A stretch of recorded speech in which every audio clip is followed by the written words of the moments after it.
most of our full-time job. A lot of us do a lot of other things as well, but we are here to help people.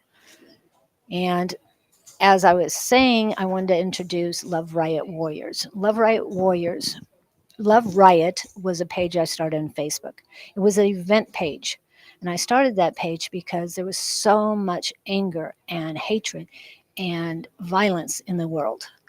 And starting at the top, we don't have to get into that. I am not here for politics at all. I'm here to help.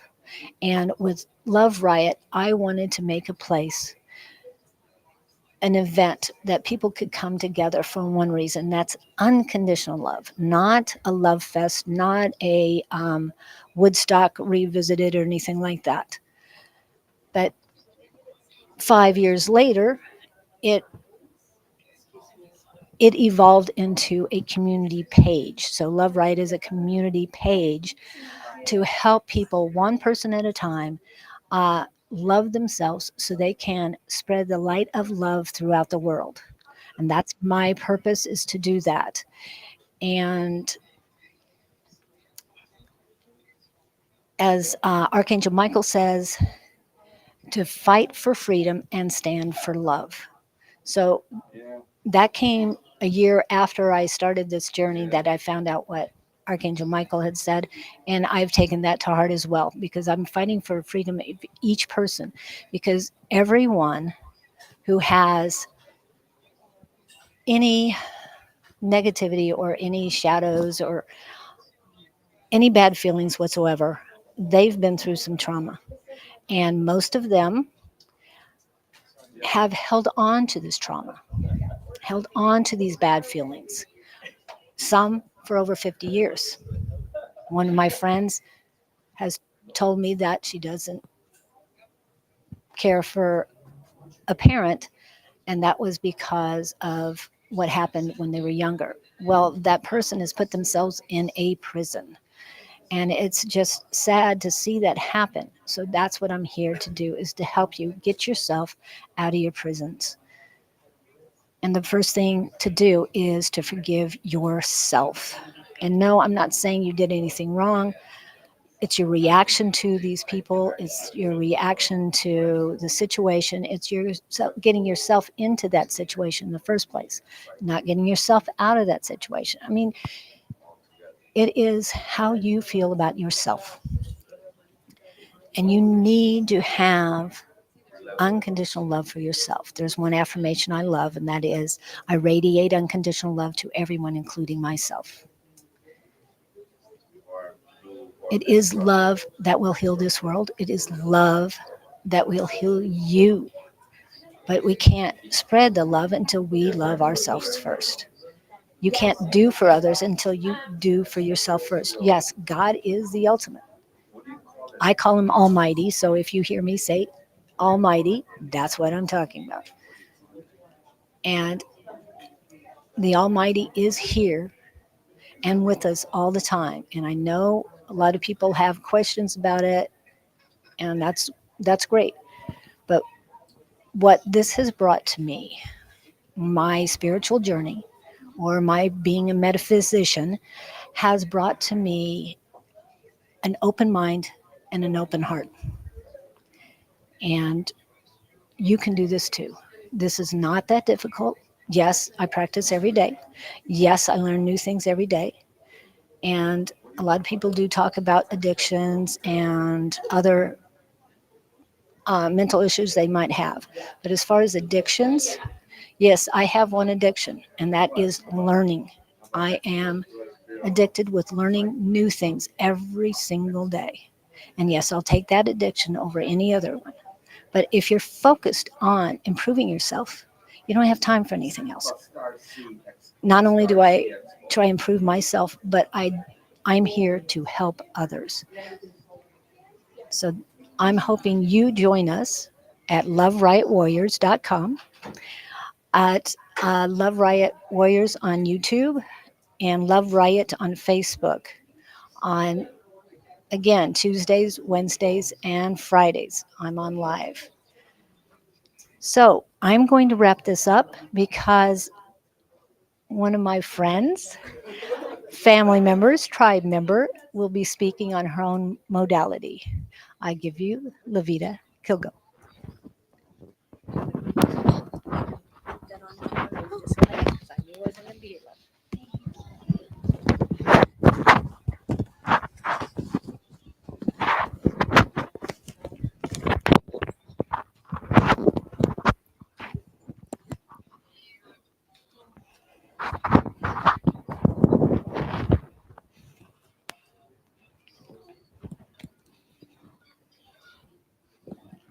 Is it ready to go?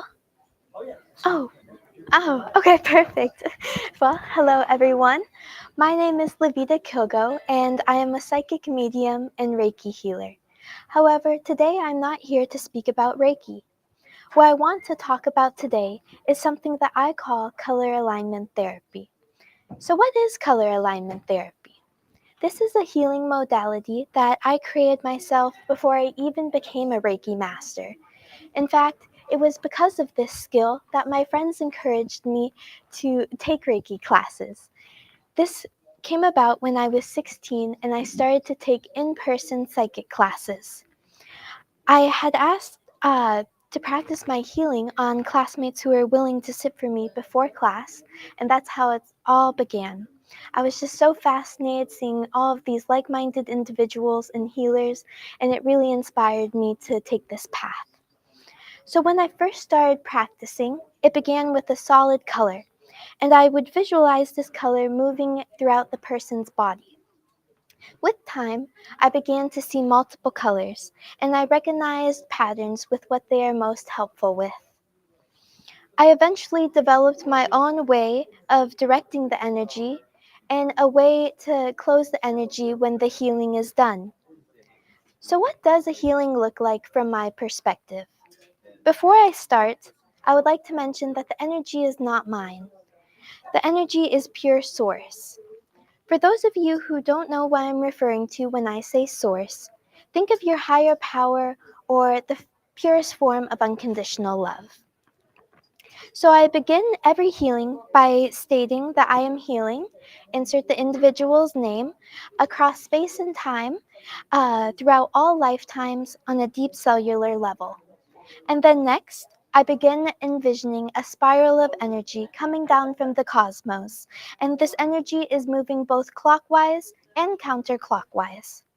When healing, I like to use the 13 major chakra system. I do believe there are more chakras, but in the end, chakras are just energy centers, so you're really just one big chakra. With this system, there are two chakras located above your crown chakra. So when the spiral of energy comes down, I begin working about 2 feet above your head. And then I move down to your crown chakra. The next is your third eye chakra. And then I believe there are chakras in each ear. And then I move down to your throat chakra, your heart chakra, and then chakras in the palm of each of your hands. And then we go to the heart, and then the solar plexus, the sacral chakra, the root chakra, and then finally the chakras located in the sole of each of your feet, making a total of 13. After scanning the whole body, I like to visualize a cosmic orange bubble of light encapsulating the person I am healing. I also like to state that I am sealing in all of the healing energy and deep sacral chakra laughter. Then the healing is complete. As I mentioned earlier, while doing this healing, it started with just one solid color. The color best suited for who I am healing appears in my third eye seconds before I place my hands on the person. And as I stated earlier, when scanning someone's energy, I start from the top and work my way down. It's always been a bit of a challenge putting this into words.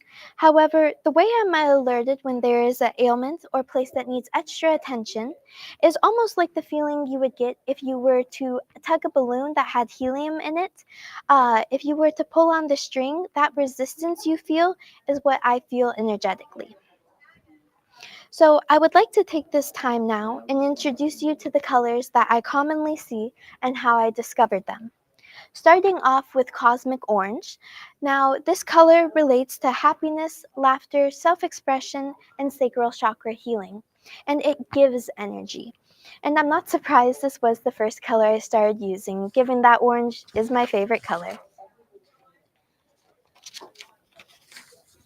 The next color is galactic green, and this is related to the heart chakra, and it reminds me of the beauty, unconditional love, and vibrancy of the heart chakra, along with its extraordinary intelligence. So, this heals and assists with the heart chakra portal activation. Now, I was called to this color when I saw it in an EMF protection crystal pyramid. The next color is electric blue, which is great for joint and leg pain. I see this color as a spiraling lightning bolt going up the legs of whoever I am healing, and then the space that isn't the lightning-like formation is a lighter shade of blue. This color came to me naturally in a healing. The next color I call sunshine and rainbows. It relieves built-up tension, aids with confidence, and helps with depression. I discovered this color on a crystal when watching a psychic reading on YouTube. Now, the other color is icy white. And it definitely has a cool energy to it, although my hands are known for being warm when I'm healing. And this one helps with clearing energy and relieving stress. Now that I have said all of that, I would I would like you to think about how I discovered all of these colors. Just about all of them have been from inspiration that I have found in my everyday life. Now, I mentioned this because if I can do it, so can you. Something that you may have noticed in the realm of spirituality, whether you do this work professionally or not, is that there are not any rules you need to follow to be doing something right. And I guess I say that loosely just because even with Reiki, there is a certain protocol, if you will, to follow. But I do want to mention, when I took my Reiki classes, I was absolutely astounded by the similarities between how Reiki was done and how I was doing my color alignment therapy. And when I was creating color alignment therapy, there was no rule book that I was following. In fact, I was positive that I didn't have a clue what I was doing. And yet, my intuition still led me in just the right direction. So please give yourself grace when doing this. And it took me time to find inspiration, or in other words, inspiration to find me. And I'm still learning every day. What I would like to emphasize here is that the imagination is an excellent tool for us to tap into. Within the imagination lies the ability to tap into our psychic abilities. Just think if when we were younger, if our imagination was nourished, we would have been far more receptive to the energetic realms around us. Being open and welcoming to inspiration from all forms is a key element to creating your own healing modality. Now, I'd like to go over a couple of things to consider when creating your own modality. You don't have to do this in a professional setting to gain value from this. Energy healing can elevate your life in many ways. For example, in the days leading up to this speech, I was certainly experiencing some anxiety. And with my knowledge of energy healing, I was able to help myself. See, we live in the third dimension, which is the physical. And then the fourth dimension is kind of the gateway between the 3D and the 5D. Now, the 5D is the quantum realm. So space and time do not exist within that realm. So with that said, with the days leading up to this one, I was able to give energy healing to my future self to help calm my nerves. And this can also be used in reverse to help heal past traumas and wounds that we have not yet healed from. So the healing's journey is never ending, okay? And in this creation process, what may work for me might not work for you. And how you interpret the information may be completely different from mine. And that is absolutely encouraged. Thank you. No, I'm sure. Yes, perfect. Um,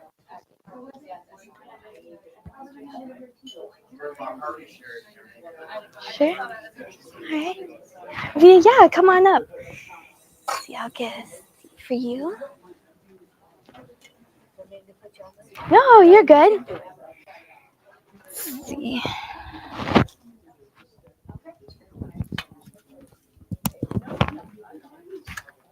So with this energy feeling, I feel some tingling sensation, and my hands also get kind of warm.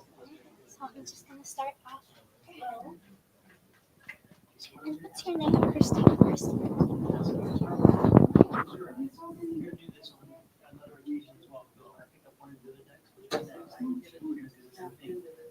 I'm shuffling the deck. I don't want you to mesmerize that action of shuffling. And so I want you to feel the motion of the shuffle, not feel as in feeling. Just get into the rhythm. And when you are comfortable, that's great.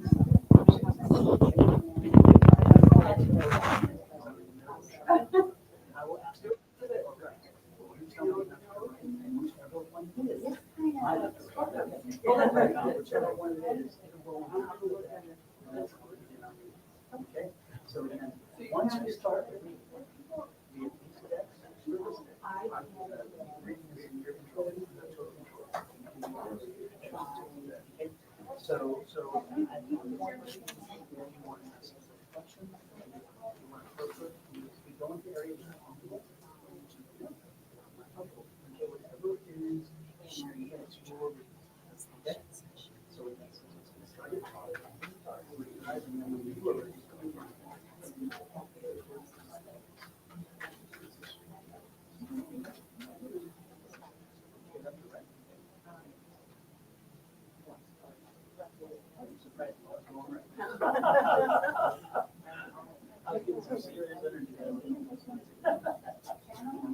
this card was separate. This card came out first.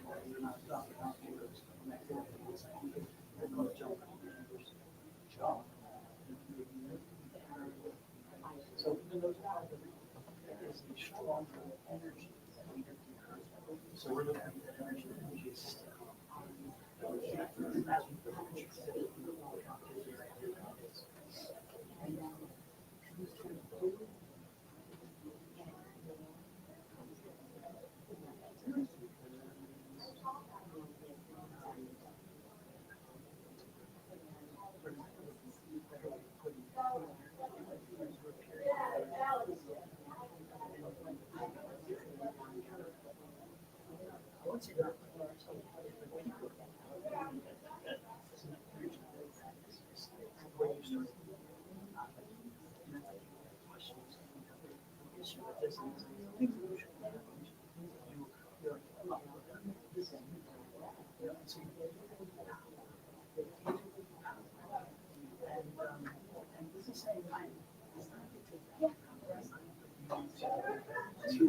to figure out to move forward, how to so how to get back to you. And it's interesting because I'm feeling like you're for a while. You surrender for a while. And they're saying sometimes we need somebody else to intervene. That's kind of the right place. And we don't like what the medicine again. Love, support from this. And so you were directed, you can redirect because you are. And so it wasn't easy. It was a very long, not really the easiest part to say, of course not. It was been rough. But again, they're asking me to have more listen to music. Listen to music of the time when you there will be a time where you own your energy, where you really and you were determined to use that music to create to let that energy ride. So you can find it. It's still there. It's always been there. It's just using is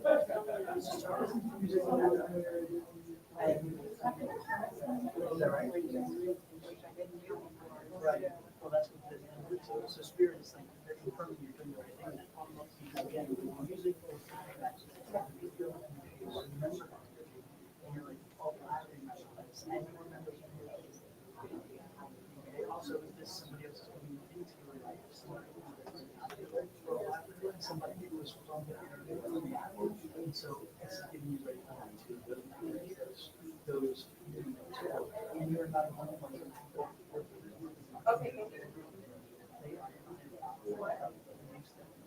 So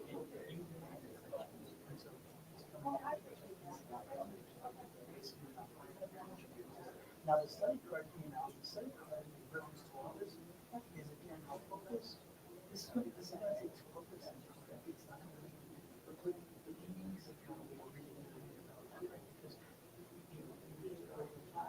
so you Are you alright if I reveal what I saw in the morning? So I feel as though you had a very tedious job. It has a lot of the tedious labor. I was hearing waitress actors. And then when I got down I was moving from your crown chakra to your throat chakra. I saw the color red, which I felt like maybe you might have had an argument with someone recently. Also, I feel typically when doing healing, I go to the left arm instead of the right. I was drawn to go to the right side first. I don't know if you experience kind of like an imbalance, like maybe one side's higher than the other or something like that, but I was feeling that you do experience that. I also got that you taking Epsom salt baths would be very helpful for you during this time. Thank you for sitting for me. Thank you. So do you have any feedback on what she told you? Well, I have gone through a very, very hard time recently. In my personal life, it's been the person I was with betrayed me in the worst way possible with my child. So I've been going through a lot. So I think that would be the red for sure. And I work customer service, work at PetSmart. So just dealing with people and animals, like I love it, but it does get overwhelming at times. So yeah. Yes. Well, thank you And so I can much. feel like really relaxed, like when and your hands do get very warm and very interesting. Oh, thank you so much. Very relaxing. Thank you. Thank you. So now I'm gonna give this over to our next speaker. Well, actually, we started late. Okay, However, it is only 8 after 12. 8 after 12. Yes, Okay. you were supposed to go from 12 to 1, right? I believe so, yes. Yeah. So we're going to take a break. Take a little Hopefully break? I can Okay. get Beth in here to talk if she's ready. Okay, Yeah? perfect. Okay. All right. Okay, we'll just set it down on the chair and we'll be right back. Thank you, everyone. Thank you. We will be returning. And at 2, it will be mindful channeling guide the enlightenment.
we have about 40 minutes of downtime, and the next speaker is busy. I want to say hello to Diana Houle, to Paula, to Kelly Dix, who are on. No, we will not be answering questions. Sorry, as I get too close to the camera. We will not be answering questions or doing live readings. But since we did have downtime, I did want to let you know or say hi to everybody who's on. I know there's others watching as well, but there's only a few chatting with us. So thank you guys for coming in, and please share, follow, like. We have multiple people on, and we have a total, let me see, of 13 channels running right now. I will let Don know you said thank you, Kelly. Thank you so much.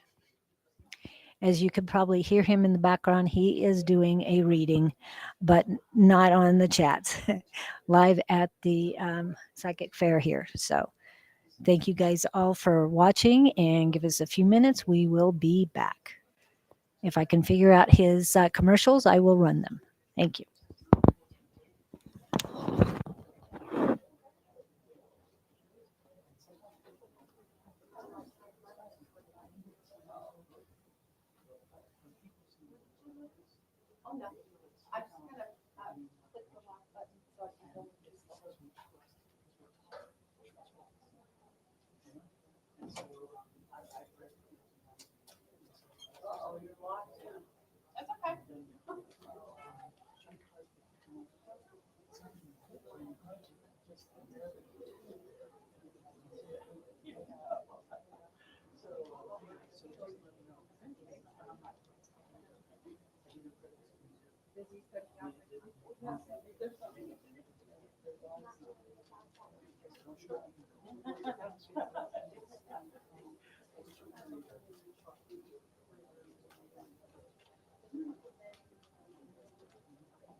Yes, we're still working on that.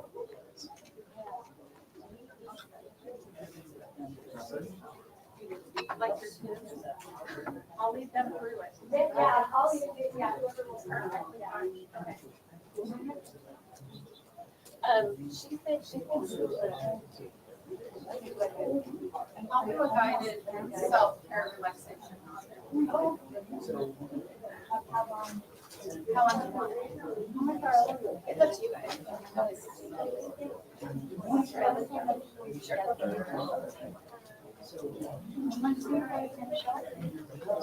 I'll be wanting a chair. Sure. So Great. I'll steal. That's fine.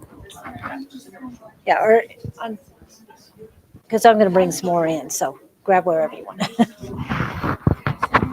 We have a volunteer. Yeah, her kids are all.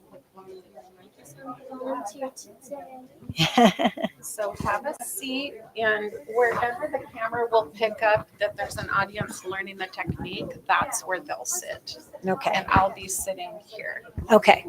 So if you want to pull a chair up or wherever you want to Well, be able to see her.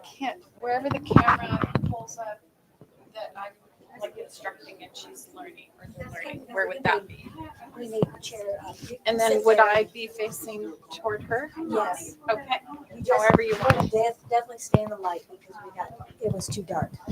So I will let you. Is this better? No, that's darker. Where do you want it? Underneath the light. Okay. Yeah, you look much. Yeah, we can see you there. Okay, and I've just been recruited to give a presentation. yes, I wasn't on. the list. You weren't on I the was list. not on the list. This is unexpected impromptu. Yes, and That's okay. No problem. I've been trained to do it, so.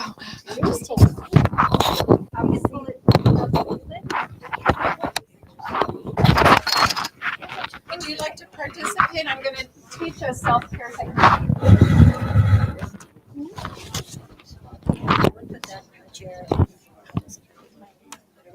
Just right here. Okay. Thanks for being here.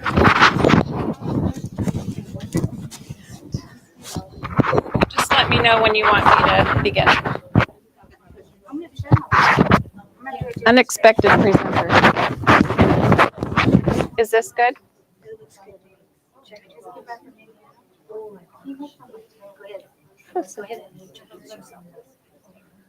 Good afternoon. My name is Corinna Johnstone. I'm an RN practicing some integrative care modalities and showing today protocol for self-care. It was presented by Soul Lightning Acupressure faculty in response to the events of 9/11 at Ground Zero. This is a way we can treat ourselves or others to help integrate a person in shock or help relieve stress that's in the body. So without further ado, I'm going to show you 16 points that you can find on your own body and use your own curved fingertips to place in a gentle curve. We call it a fulcrum. Not so hard you're pushing with pressure, and not so soft you're tickling, but just nestling gently with your curved fingertips at the following pairs of points. The points were chosen, I don't know if the camera can pick this up. The points were chosen by the staff of Soul Lightning Acupressure because they are known to come to the surface but run deep through every energy channel, sometimes called meridians. So through accessing and holding these 16 pairs of points, you'll have accessed every energy pathway in your body, and specifically designed from the heart to relax you deeply. Would you like to get started? Sort of like Simon says, first we invite all help, guidance, love, and light as we do this work together. We set our intention in a sacred space, safe place, curving our fingertips and finding the first set of points, which would be simply resting on the foreleg as we stretch our back over. A full body stretch. Don't reach further than is comfortable.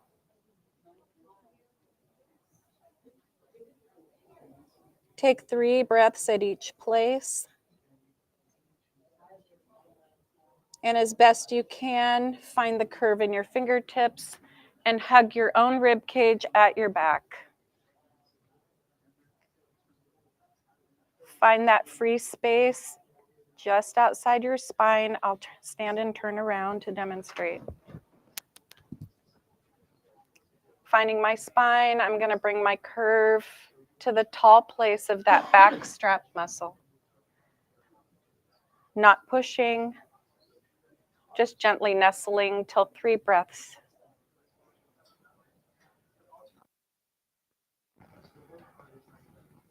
Relax, feeling it. Next pair of points from where you sit are in your knee crease, halfway. So right in the middle of your knee crease. You'll feel 2 tendons straddling each side. Nestling your fingertips into the knee crease gently, your curved fulcrum or finger. Breathing 3 times.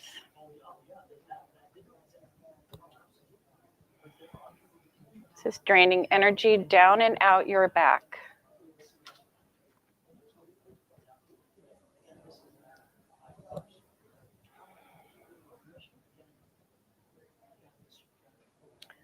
This is called the Seva stress release. Seva means selfless, loving compassion.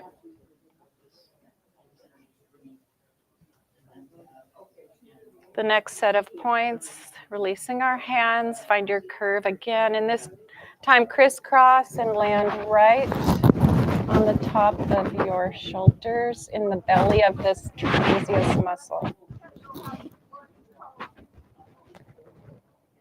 Gentle fulcrum, pushing but not too much.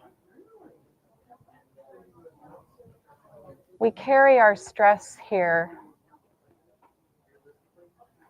We physically manifest stress here. As we breathe through this, remind yourself there's nothing you need to be burdened by right now. Nothing to make a decision about right now.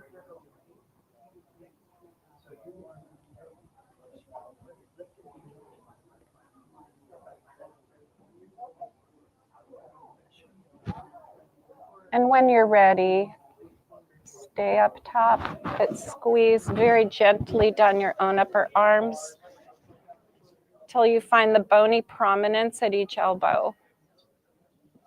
Right there. These immune points that you're going to fall into are found by putting the curve back into your finger, rolling toward the arm crease into a soft place. Right. Yeah, right in here. Right.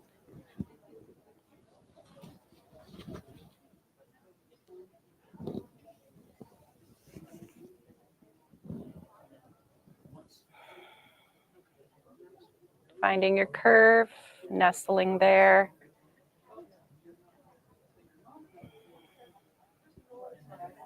These immune points are here to help you release all that does not serve you.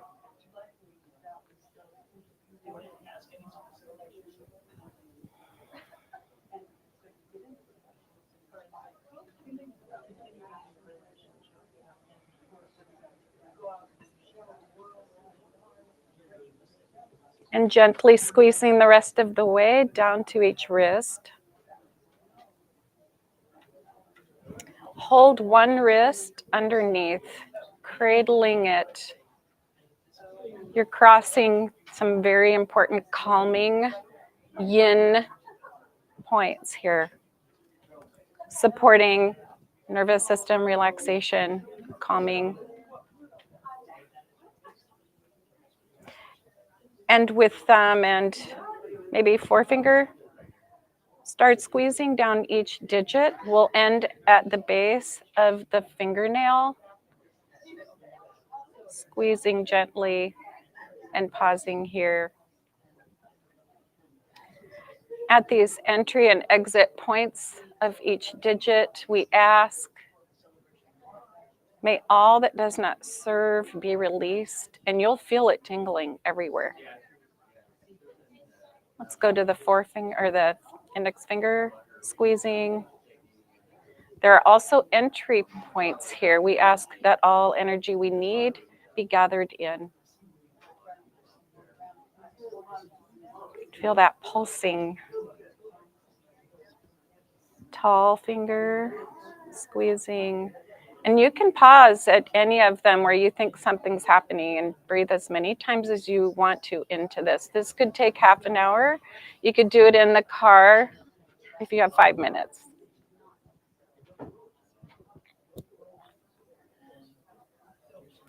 I'm at my ring finger.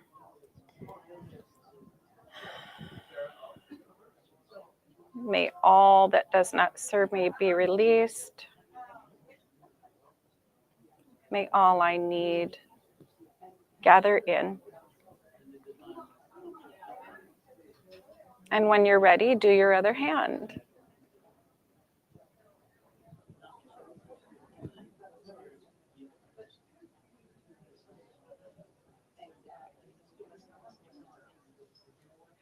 And I skipped a part. Does anyone know what I skipped? What did I skip? There you go. Pretty important yin points here for autonomic nervous system balancing and calming.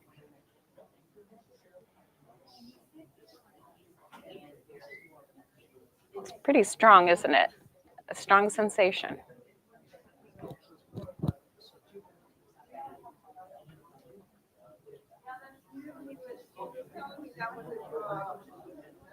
Down the index finger for me.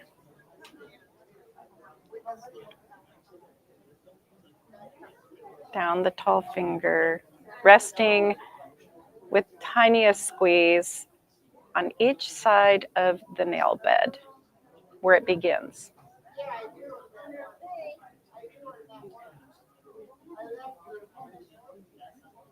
Is there anybody in here feeling something in the trunk of their body when they do these points? Feel it in the middle? Yes, the triple warmer places. Yeah.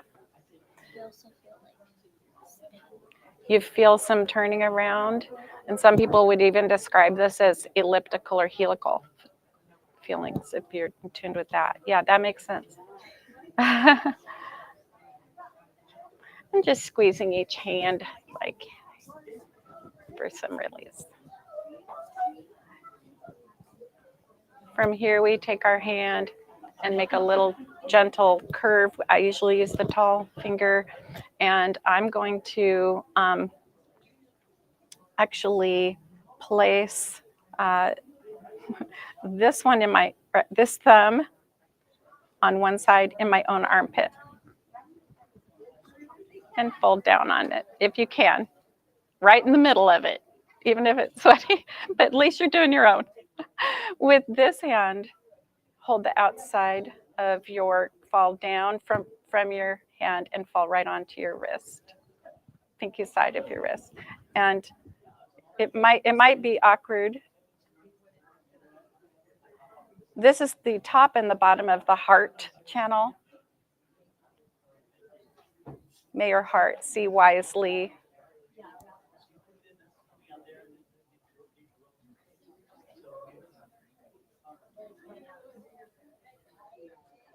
And letting go, we're going to switch sides. So this arm gets this thumb. This hand comes to the pinky side, falls onto the wrist crease.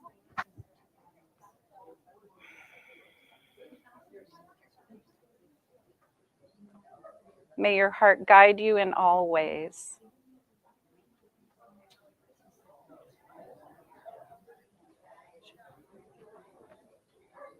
Giving one little bit of reassurance to your heart, left hand over your heart, right hand over that, and breathe a few times.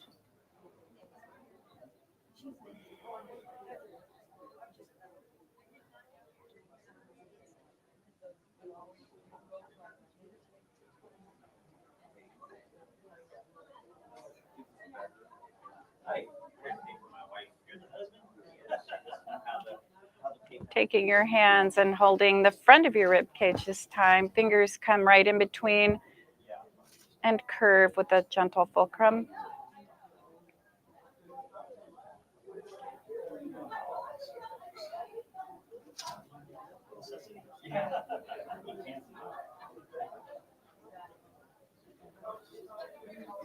May you feel at home in your body.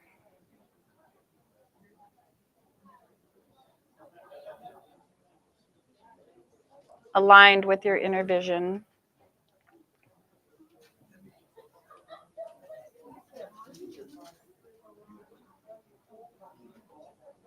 And taking your hands this time and putting them down the back of you.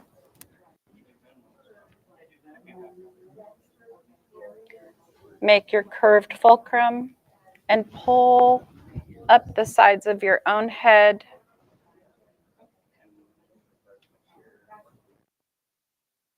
Again, if it felt good.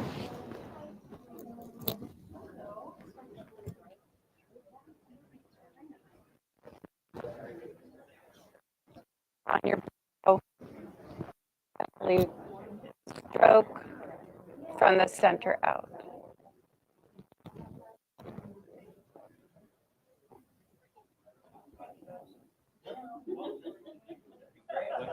Left hand.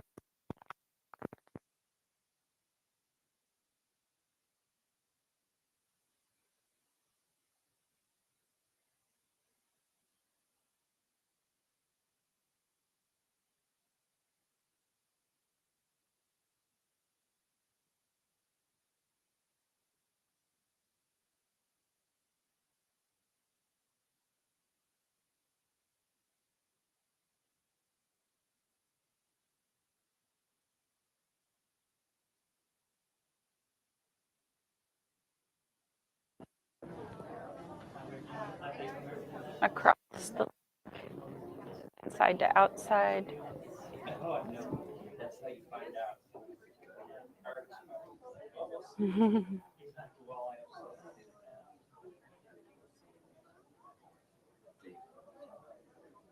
With every step you take, may you feel supported.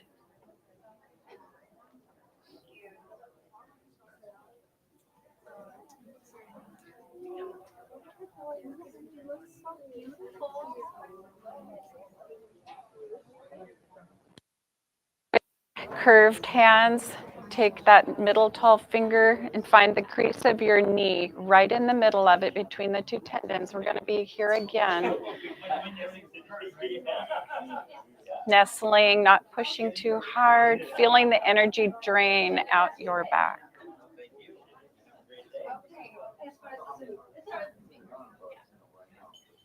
Oh, Ron, yes. This is for the drone. Oh, okay, thank you.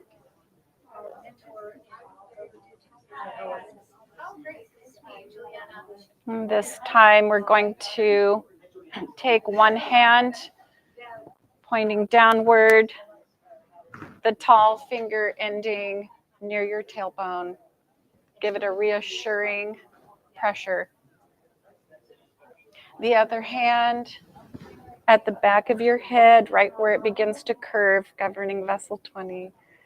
So this is helping us feel energy enter through our crown, travel through our spinal cord, down the neck, shoulders, back, tailbone. See if right now you can feel through the bottom of your feet a connection to Mother Earth. And as you are able, envision that coming back up through the soles of your feet, up to this tailbone. Roll that maybe orb of light that you can envision and have it travel up your spine, your neck, to this place at your head. And invite that energy to enter through the crown and travel back down into the earth.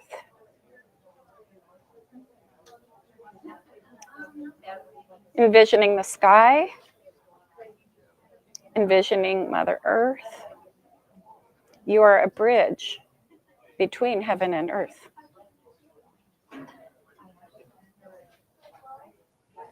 Feel grounded here.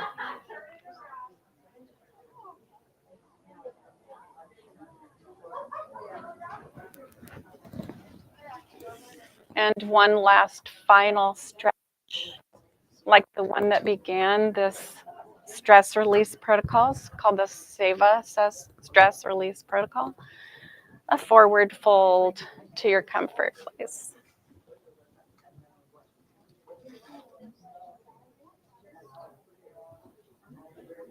The light in me sees the light in you.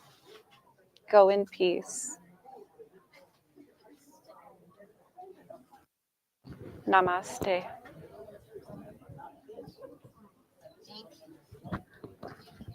Welcome. Does anyone want to share what that felt like, or certain places they felt something shift for them? Definitely felt a shift when I had my hands right here. Felt like a lot of draining, just very relaxed. Felt very nice. At our solar plexus, sometimes when we get some worry, we're worried about our self-image, or we're worried about our relationship with ourself, or we're worried about, and I don't even want to say worry, but we're just self-conscious, conscientious. We want to take care of ourselves and others. And that's going to be constantly challenged. This is where that sits, right here. So imagine if you felt energy shifting in this solar plexus place, I would say, great. Definitely was like a draining, and then I also felt a little bit of a spinning. Like that was the heaviest. Is I definitely felt like, oh, okay, feeling a little motion sickness. So with that little bit of motion sickness that you felt, were you able to come gather in and ground yourself eventually? Yes, I felt a lot of energy go towards my feet. And that's where you can send it, is through the bottom of your feet. If at any time you feel this lightheadedness, picture the earth energy and picture it going down through the soles of your feet. And hopefully that combined with the invitation for energy, you can also, this is through the pranic healing technique, what I'm going to show you now, holding a hand out to divine energy and just, aim it toward yourself. And receive white light. Another nice thought to think about is if any of these energy centers feel stagnation and feel kind of stuck, and if you feel them move or shift like you did, imagine they're clearing. And divine energy now can come through the crown, down your face, And then the throat, and then it would hit the heart. And instead of getting stuck there because you've been worried or stressed, it's open. Yeah. What's the next one down? It's below the navel. There's a big one below the navel. It's the one that represents conflict, isn't it? Creativity. So it's the yellow one. It's like, yeah. It's called the navel or the navel chakra. And it is the seat of creativity and expression and productivity. And yeah, so I'm glad you experienced that shift here, because maybe then it goes to root or base chakra at your tailbone. Yeah, I had a little bit of a hard time with my tailbone. It did feel like stuff was getting stuck a little bit. So imagine your tailbone in front of you. White healing light. Do you have the tailbone imagined in your mind's eye? Amen.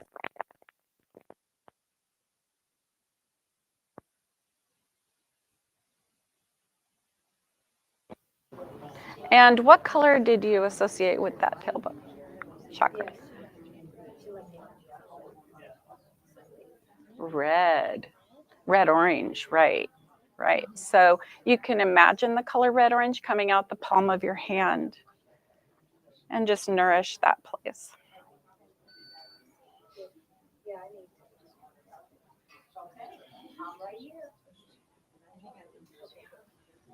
Let's symbolically smooth out that energy from crown down all those chakras that just got opened up.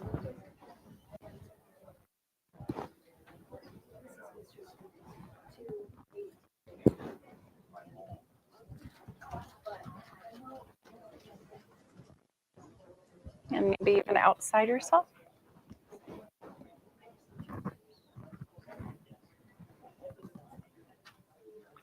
Did that feel good? The pranic healers I know of who trained me are in Tempe. Yes. And they do a wonderful job over there.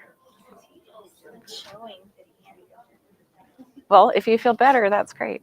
I appreciate it. Thank you. Thank you for joining me today. Did you have a question?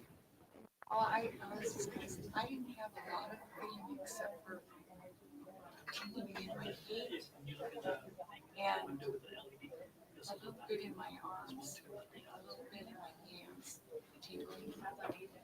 Those are the things that stood out to me. Well, first, let's talk about the hands tingling, being as we have energy pathways coming from chest down the inside of the hand, up the back of the hand to the face, face to the foot, foot to the torso, and 3 more patterns similarly for each side has them. So then we would go front of the hand in the middle, hand up to the face, and this one is down the body, side of the body to the feet, and then back up torso. And it does it one more time. Down the front of the hand, back of the hand to the face, face to the foot, and foot to the torso. And there's mirror images of those on the other side, as well as those central channels up the front and the back of the spine. So with that, you can imagine why maybe my fingers were tingling, or why maybe my feet were tingling, because you were moving a lot of energy. You're very welcome. Thank you for joining me for the Save a Stress Release project. Thank you so much. Yes. Great job. We appreciate it. Glad to be a fill-in.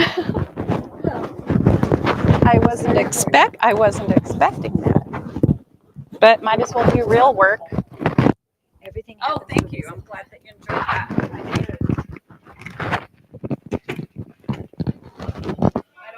I don't want to see it. It wasn't. It's live and it's not in existence anymore, right? Or will somebody be able to see it at any time? Yes. I mean, good thing I credited the people who designed it. oh, beautiful. Okay. It looks like it's 2 bars.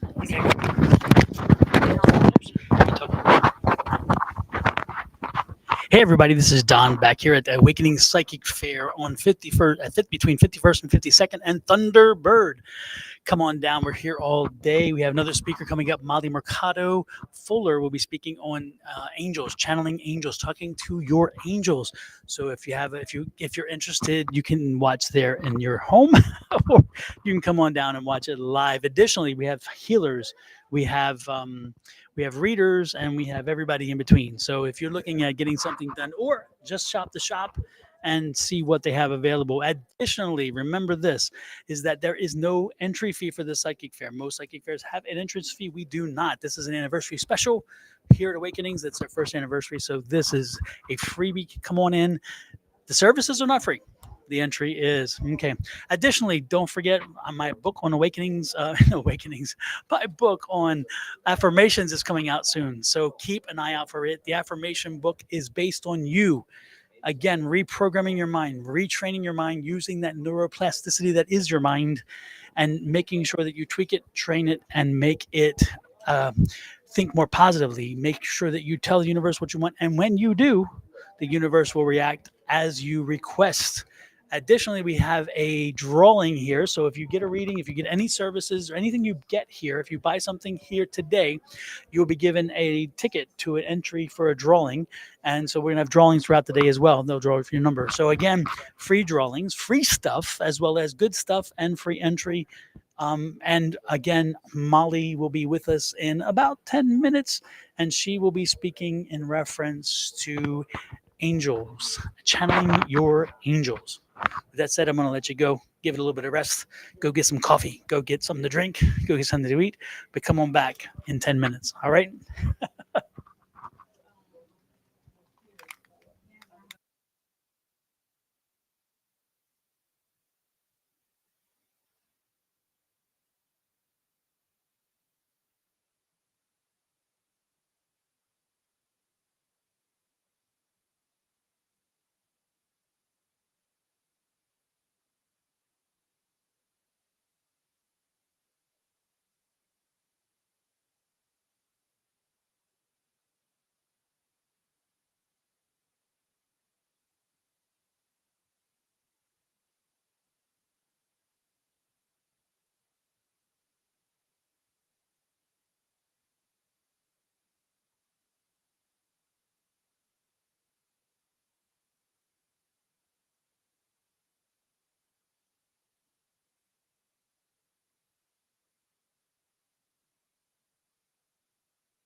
Moderate. Yeah.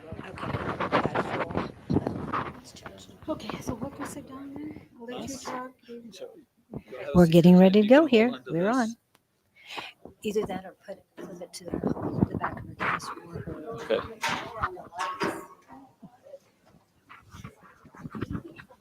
Huh? Think about the light situation. It's too much light. I know. I don't. We tried to do something with that once before. We tried to do something about that once before, and they don't have the ability to do that.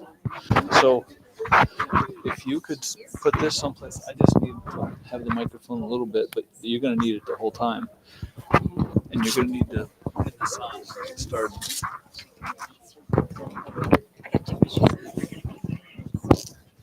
Ooh, we got a good crowd.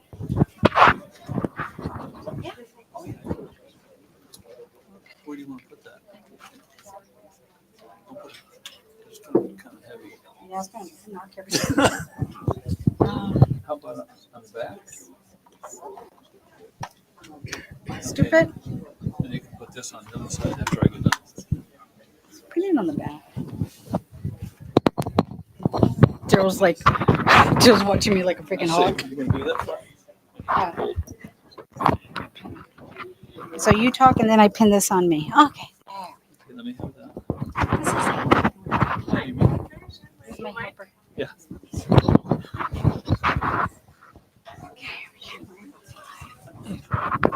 Hello. My name is Mike, and obviously this is Molly, and I basically moderate. I moderate for Molly. Basically, when she is channeling, her eyes are closed, so she can't see who wants to ask a question or what's going on. So I basically, her eyes are, and when she starts and is open for a question, then I need people to raise their hand. I can call on somebody. When you do ask a question, start with your name, speak clearly so she can understand, and then say your question. The questions can be anything. Best things are about spiritual nature, your spiritual journey, like that. Try to stay away from politics and religion. And just real briefly, and Molly will tell you a little bit more of her story when we get started, but I've been moderating for her in these sessions for probably 6 or 9 months, probably about 8 or 9 sessions. I'm not sure right now, but what I do is, help her, and we just kind of came together. I went to her first public grouped channel, and somehow I started setting up the chairs for her, and we started talking. One of the things that I do is I'm very observant, and I give her a lot of insight afterwards. So there's a lot of information when the enlightened one is using hers to channel. She's not really aware of things and doesn't necessarily remember. And we do a little bit of debriefing afterwards with everybody. And so sometimes she won't remember. Well, most of the time she won't remember, but things that somebody asks or says, and information that I add to it will all of a sudden makes something make more sense. So it's just kind of an interesting partnership that has just developed. So with that, I think I'll turn it over to Molly. She can give you her story, and then we can get started. Before we get started, when somebody's channeling and somebody's prayer, do not make loud noises. Do not try to grab their attention because you can shake them out of it. Also, Phones, yeah. Yeah. if you have to take a call, appreciate it. Thanks. Oh yeah, it will interrupt for sure. Okay, we have an interesting group. And what is so interesting too is I wanted Mike to share that little journey because he, by the Alliant, won my guide, and that was not by accident. It came by accident, but it just turned out that way. But he helps me so much. Okay, so first of all, channeling. maybe a lot of people are new to this or never experienced the channeling experience. Is there some that who has? I'm just curious. Oh, we got newbies. Oh yeah, that's right. You've experienced that with me also too. So yes. So what it is, my guide, I call him the Enlightened One. Approximately about 6 years ago, and accidentally, but there's no accidents. And when he first came to me, he came to me, let's say, energy healer also. And what I did was I did an energy healing on one of my clients, a male friend of mine. And after we're done with those energy healings, we talked about what occurred.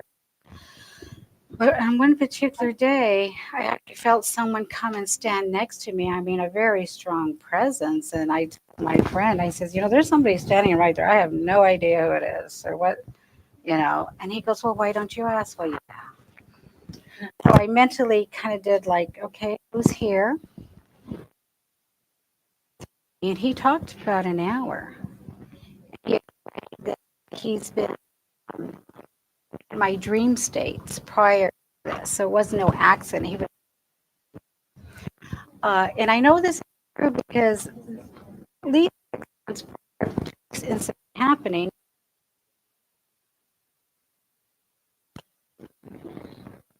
I was even waking up still talking. It was so crazy, and I finally did tell my husband, I go, I have dreams that I'm channeling. I even have dreams where I was. That hasn't happened. So he comes and tells me, "Oops, I didn't really take this seriously till about a year ago, where I realized it was my life purpose. This was step what, but fear got in the way. Fear can really, let's say, to moving forward information and a fear based to that. One tell has always told me was with that information or that thought, I could never do this. He motivates, be fearless. He also said not to compare myself to others. Because that was another fear, like, well, I'm not good at that person, or I see other channelers, and I'm like, I can't do that, and it was this fear based.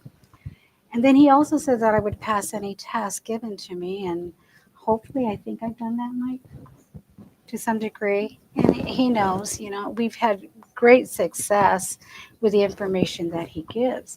But also, I want to explain also the information that he gives is information that you're ready to hear. Some of the information may be way outside of the box, but that's because you're ready to hear that. So the best, more open-minded you are, the better for you. Also, well, I'll let him say what that part is there. So now I'm going to throw another one, a wrench in the whole thing.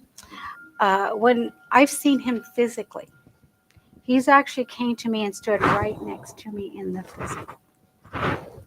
And when I saw him physically, he was this warrior person. And I would always call him Genghis Khan because that's what he looked like. Like the warrior Genghis Khan. And so I had a name for him. Oh, Genghis Khan. Or I explained what he looks like. I said, oh, he looks like Genghis Khan. Not knowing that he actually was. And I'll explain that also too. And when I started channeling for people, I would do one-to-one, slowly getting to the groups. I had a lady that came to me. I hadn't seen her in about a year or so. We did an energy healing, and I said, well, do you want to experience the channeling? She goes, sure.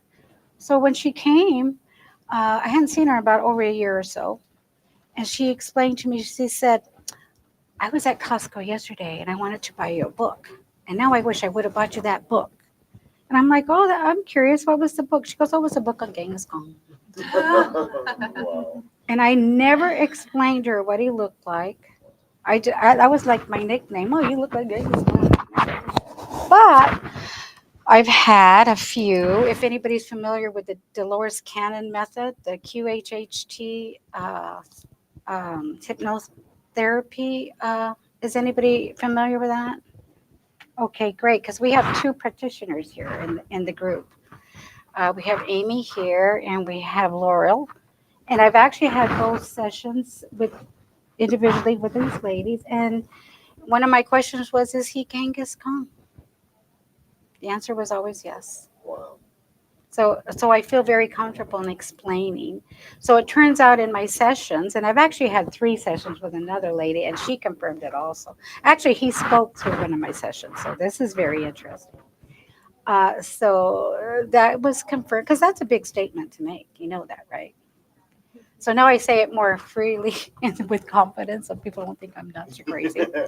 You know, he actually is. But it turns out I was one of his wives. And we agreed to do this together for, you know, Genghis Khan. He didn't have the most perfect life. He was known for being very ruthless. But I would also say that it was a way of him making or karmic to some degree of what he has said, not only to me, but through my sessions too. So I feel confident in that. Okay, so we're going to go ahead. It doesn't take me very long to get into trance state. I'm just playing with my dress. We just said also that we're as many people as we can, because we will have to end this at 2 o'clock.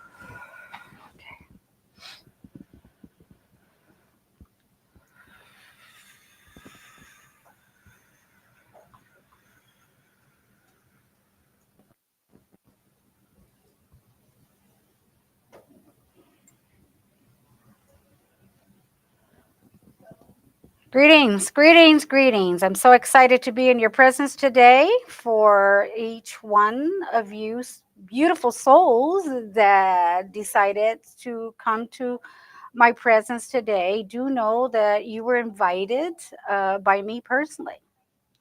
For when my channel channels in these sessions, I connect to each one of you on a soul level to invite you in to hear the words that may be very necessary to help motivate you and pull you closer more to your soul purpose and understand who you are on that level, soul purpose. So some of you and most of you decided to answer the call and be here presence today. Do understand this is on the soul level. This is occurring. I work with many of you in your dream states prior to this session today. So we have had maybe an unofficial meeting, so to say, or so to speak. So I'm very excited that you have come today. For it takes faith to experience this type of experience. It takes a deep longing on a soul level to understand who you are. And for those that are seeking who they are on a spiritual level, answered the call. For your soul seeks this information that will be given to you today. I also may add also that I am not alone. I do come with many masters, many angelics, and also many cosmic beings are here today also to help assist with this experience today. For they are all connected, and I am also connected with many of these spiritual beings and your angels and your guides also, for there is more in the room than you can imagine as we speak. Also, do know that the beings that I'm speaking of will generate a very high frequency vibrational rate in the room. This frequency is being delegated to each and every one of you. And also, this energy is the universal light, God source energy that is being given to each and one of you. For the reason to come together in these groups is also to generate a high frequency to help generate each one of you on the soul level, your DNA level, to be activated so that you are more in tune to who you are on a spiritual level. after today, what will happen is self-awareness of who you are, your connection to God and all that there is will be more, let's say, more in tune to your on a conscious level. For each individual person here in the room understands this, but now to a more higher degree of understanding on a conscious level, this will occur. This is very important in these groups, and this is only one of the reasons that I have asked my channel to do these sessions. For this is all part of the process in helping each one of you understand who you are. Is there any questions?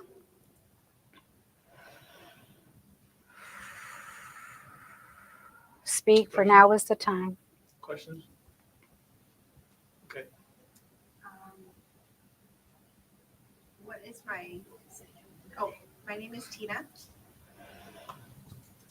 What is it that I should know that will help me in the next 2 years? Mm-hmm. Yes, my dear sweet child. There has been so much conflict of understanding who you are. The most knowledge needed for your soul know is to understand unconditional love for self. Do you understand this message? Yes. Yes. For your soul is in need so much to help others around you that for some time you have not acknowledged the love or unconditional love for yourself. You must fill your own cup, so to speak. Do you understand this message? Yes. And it's time for you to make decisions that satisfy and fulfill who you are as a person. Is now time to move forward in that aspect. Be strong and be fearless, as I teach my channel to do so. It is time for you to make some changes in your life right now, especially for those that your loved ones that are surrounded. That you are surrounded by, and make choices. Does this make sense? Yes. Yes, yes, yes. But as you move forward with self-love and make decisions coming from self-love, then you will always make the right ones, my dear. You're a very loving, compassionate, loving person. Give this to yourself also. The presence of one of the masters that are here today is Kuan Yin, and she offers love and unconditional love to help and support you in that way, my dear. Does this help? Yes. Thank you. Another question? Go ahead. My name is Jenny. I need to know how to remove my internal blocks to open my heart and know the next step in growing. My dear, just a statement that you have blocks allows those to be solidified within your body emotional state. Do you understand this? Be very careful the words that you choose to describe yourself. This is very important. For each individual cell in your body is listening to every word that you say. Do you understand this? Yes.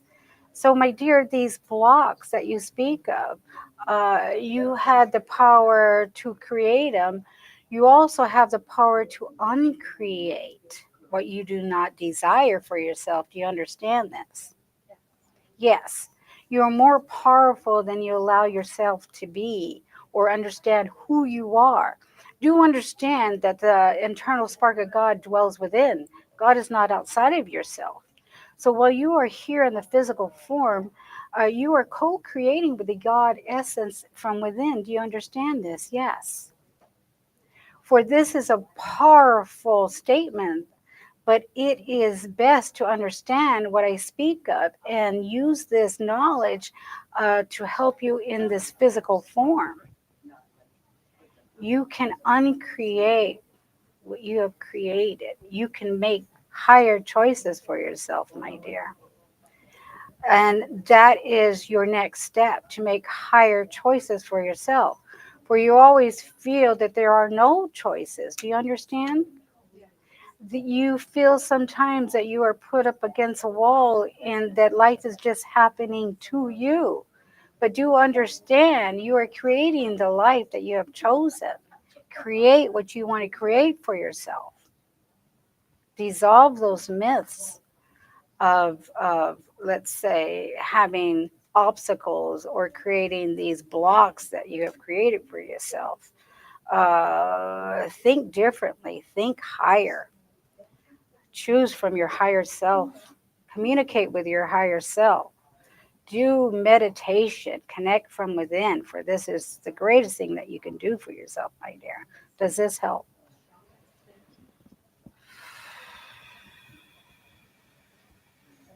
Michael? Hello again. I'm Michael. Hello, friend. Yes, it's so good to be in your presence And today. that's all I wanted to say was thank you. Wonderful things are happening from the messages that you've delivered in the past. Things are moving very quickly, and I wanted to say thank you. Well, it is I who is in appreciative mode. For when I am in the presence of beautiful souls as I am here today, and very high elevated souls, may I add that you're all very high, very elevated souls that are on a very specific spiritual journeys. Now, I also want to add the one that speaks now is of a very high elevated soul. This one has many truths and spiritual knowledge buried deep within, now is able to share these spiritual truths and understandings. For this is the sole purpose of this soul today. And this one will have knowledge appear at the perfect timing that it is needed to share for others, for he is truly a light to not only those here in this room today, but to the world. Do you understand? There are many times that we do not understand who we are, but when you touch into that and understand that, that's where you are in your full power. And this one has chosen to finally decide to be in his true power. And I am very excited. Many of the masters here also are very excited. And if you could hear the applause that I hear, you'd be so delighted of that. So I thank you for your presence, for it was truly a sacrifice to be here in the physical. And you understand that message, correct? Of course I do. Yes. Beautiful words, and I always appreciate you. I appreciate you too also. Thank you. Any more questions? Hello, my name is Stephanie. So I've been being called in several different directions in the last year, and it's very overwhelming because there are so many different directions that I'm being called to, and I think I'm stuck. I don't really know where my next step is supposed to be. Is there Yes, my dear. First, throw the word stuck right out the window. That does not describe even uh, anything about who you are as a person. You you are a very powerful person, and what you are feeling is just mostly what we would call indecision. For you have many paths to walk. You can either walk them separately or walk them together. Do you understand that message? Yes. For many of the things that you are interested can be combined to some degree. And then also some of the things that your soul has here to accomplish in this life has much healing aspects, healing and changing the vibration of the energies around yourself and others. Is this true, my dear? Yes, yes. My dear, you'll find a way to combine all aspects of you all together in one and create even a modality that is specially formed just for you. Do you understand this? Yes, and this is the true path to walk. But your soul only says yes when it's necessary. In other words, us and then combine them together.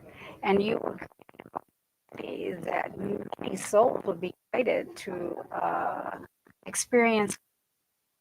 Have you experienced Thunderbird? I'm trying to get into right now? Yes, yes. There's more that I can touch in on that. sound healing, because you did the sound healing, or what you're speaking, raising vibration in the time of Egypt. Do you understand? Yes, yes, yes. So what you're doing is only tuning into who you are, because all that knowledge and experience and from the healing, uh, now rising to the surface, so to speak, at intervals that are very necessary in perfect divine timing. Do trust God and perfect divine timing. This is why you use the S word, so to speak, to hand it to you when it is needed, because you've had so many things handed to you when it was needed. This synchronicities in your life, yes. You have many Egyptian ancestry or that help you with this process. Do you feel them around you, my dear? Oh yes, they're all supporting you. I thank you so much for your service. Any more questions? Another question?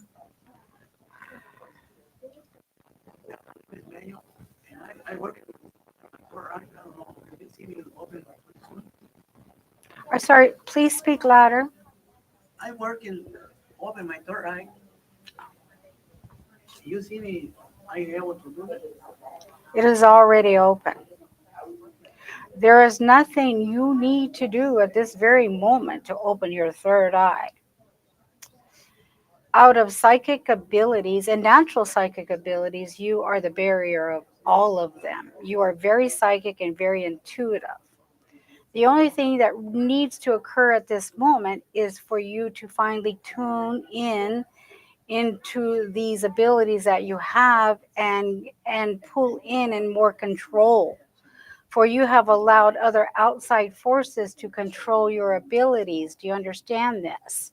It is now for you to come into your full power and to understand how powerful you are as a being.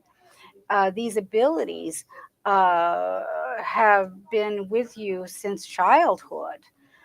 You are what we would call a natural born medium. You see spirit around you as though you are seeing real physical beings. Do you understand this? Yes.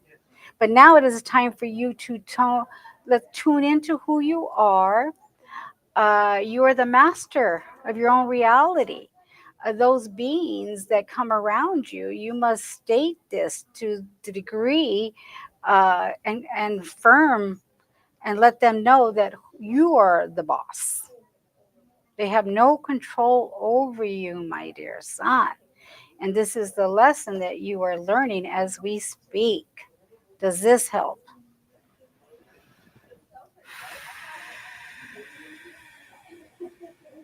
More questions? Hi, my name is Carrie. I'm relearning many modalities in this life, and I'm curious if channeling is going to be one of them. You have that ability.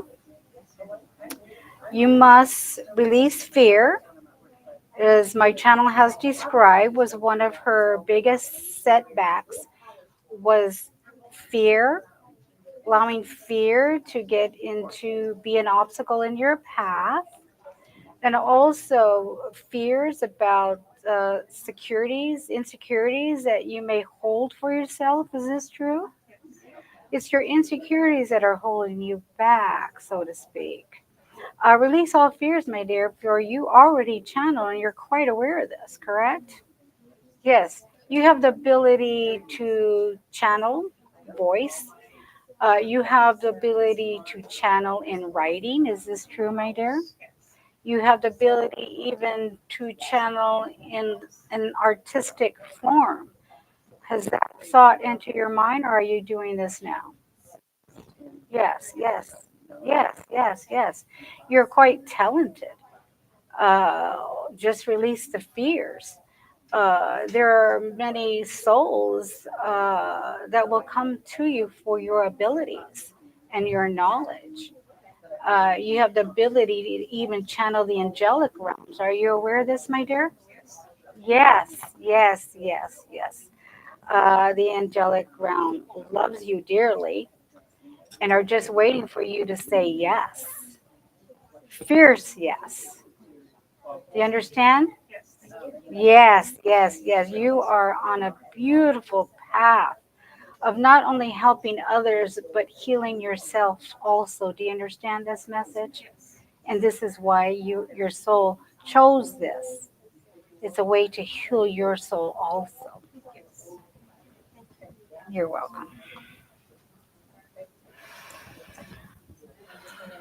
Special gratitude for you and for my friend Molly. It's been a great deal of support for me. I was wondering about opportunities. I just feel I was divine planning, but I just want some clarification on any opportunities in the future. You are filled with many opportunities. There will come a day very soon, my dear, that many choices will be brought up. For you have many ideas and thoughts. Is this correct? Just be guided by your guides, for you are very guided by many guides and masters around you that truly love you and support you, that will be putting many opportunities right in front of you. Your part is to see those opportunities and to walk through the doors, and as though that spirit, the universe, God, is setting up a platter as we speak, so you can choose from this array of choices that are coming your way. Do you understand this message? You will notice, my dear, after today, more synchronicities. Things will come to the surface or when they're needed. But do understand, you're not only working from your God source within you, your higher self. You are generating this from within. Do you understand this message? Yes, you are a very powerful manifester. Start manifesting. Release fears. Fear is the biggest drawback for many of you. As long as you release those fears, that allows the God source permission, so to speak, to do what is necessary for you to follow your soul purpose. Do you understand this? Yes. Say yes to God. Say yes to this. Say yes to your soul. This is why you're here. You're here to help many of those to understand who they are on a very deep level. My guide was guided to you, specifically to you, uh, to help you understand who you are also, and vice versa. You understand this message, correct? Yes, yes, yes. Start documenting your journey, because it will be a book, and not just one, but at least three, my dear.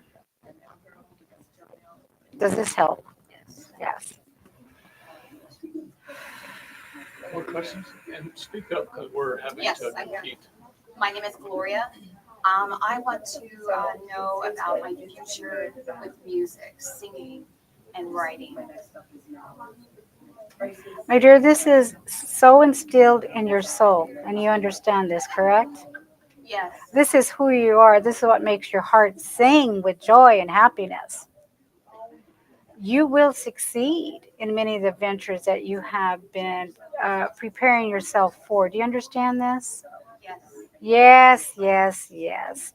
As though the angelics open the doors as you speak or as you sing, so to say. For you have many angelics that are helping you with your life path when it comes to music, and even writing words to music. For this is something you've done in a past life many times over. Do you understand? Yes, yes, yes. Uh, Beethoven. Listen to the works or the music of Beethoven, because you will be inspired, because the music of Beethoven has a very high frequency instilled into the music. Do you understand this? Yes. And that vibration will inspire you, because I will say, my dear, you have had the opportunity in another life to exist during the time that that he existed.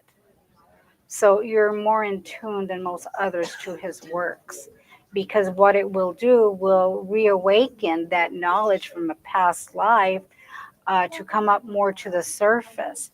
This will allow more of the artistic skills in your music to arise to a different level and understanding, because you will be writing music that has a high frequency encoded into it, if you understand this message. Yes. Does this help? Yes. Thank you. Question? Oh, hi, my name is Ariana, and I was wondering, I've always wondered what my life purpose is or what I'm like meant to do. You have many healing qualities within you. Do you understand? Yeah, you radiate high frequency of healing. For those that you speak and touch or come near, you raise a vibration for those that you encounter. Have you experienced this for yourself or understand this message? Yes. So you're a natural healer. And this is your sole purpose. But there are many ways to help heal people through energetics, the energy healing modalities that are available to you in many ways. Sound frequencies and vibration incorporated in the healing modality that you choose. Have you started the path to energy healing, my dear? Open those doors and understand that this is who you truly are. The only thing that needs to occur is to understand who you are on that level and just walk the path, and you will see how fulfilling this would be for you. But you are a delight to those that you encounter. It's unfortunate that many around you do not appreciate who you are on that level. Do you understand this message? Yes. Follow your soul purpose and be your own priority. Love thyself dearly. Let go of influences around you, for there are influences around you that make you feel less than. Do you understand this? Yeah. Shed those that do not support and love you as you truly deserve to be loved, as God loves you. Do you understand this? Yes. Thank you.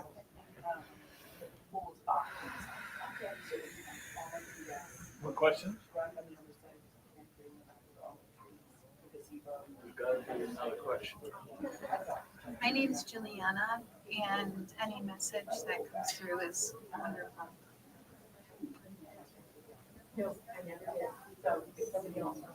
Do you speak to your angels? Yes. They love you dearly and they love when you speak. Because when you speak to your angels, you speak as though they are there. You feel them and connect to them as though they are there in the physical. Do you understand? Yes. Yes. And they love these little interactions. And there is just, time to speak, share your emotions and the love, the appreciation mode that you are in. You truly love life. Do you understand this? And you are in awe of life. Never doubt that within yourself, for this is why you share your frequency with others. The angelic realm are there to love and support you and help you find your purpose. Do you understand your purpose, my dear? I do. Yes, yes. You have high degree of healing qualities, but you also find that you interact with many of the stones and crystals. Is this true? Yes, yes. Do be more aware, for you have high intuitive skills and very high telepathic skills. Are you aware of this also? Yes. And you can tune into the crystals. You can even code the crystals to radiate like the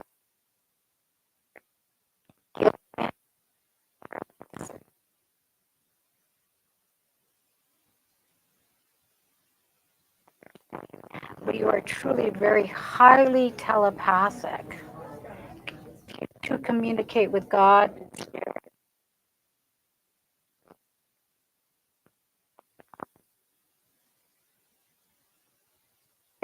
really guiding you on your path. The more that you communicate with the angelics, the more you be more aware of the steps needed to take you into that direction, my dear. Does this help? Yes.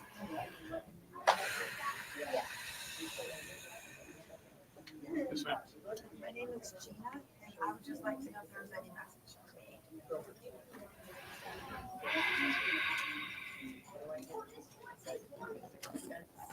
I feel there is a loved one on the other side.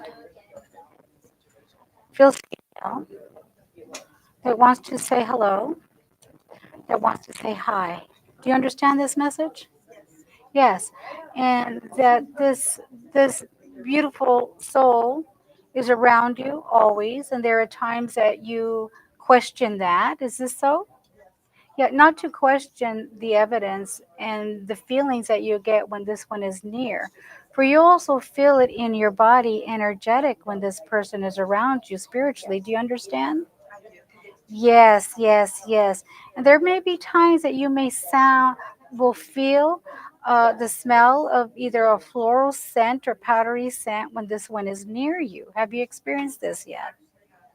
Yes, yes, yes. So this is a physical sign so that you will feel that you are not alone. For there are many times you feel alone or disconnected.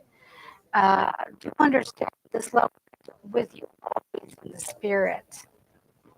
And that is the biggest message for you today.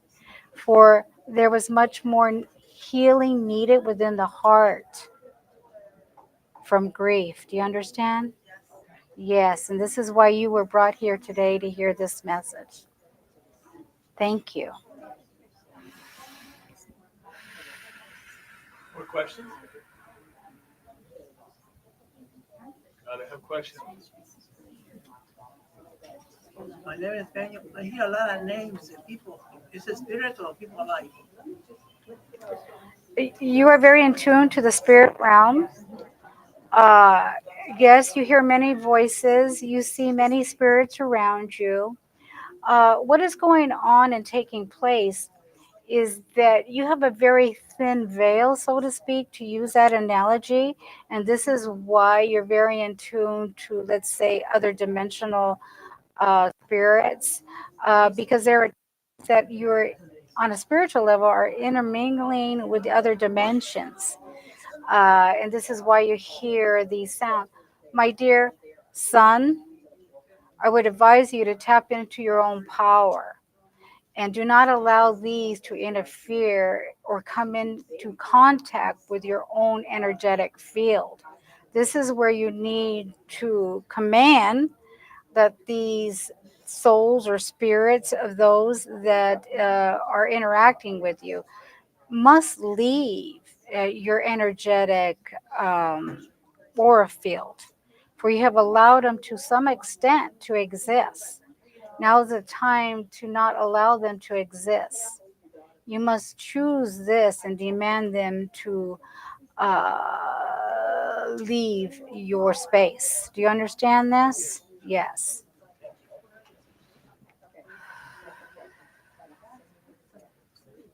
More questions? Got plenty of time.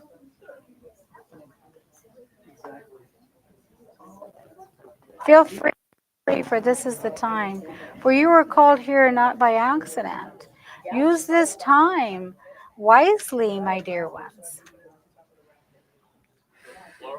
My name's Laurel, and I'm not sure how to ask this question. That's why I'm delayed. But Michael and I are planning on doing some work together on a book. How do you see that going?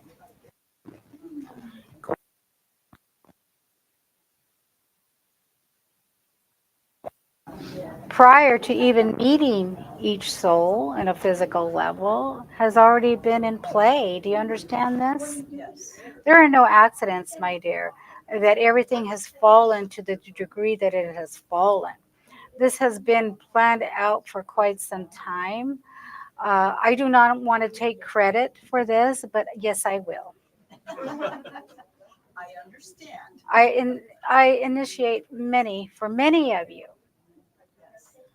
And many of the initiations that I take, but only with the soul's permission. I do never, I understand free will, but your soul has said yes to this many times over.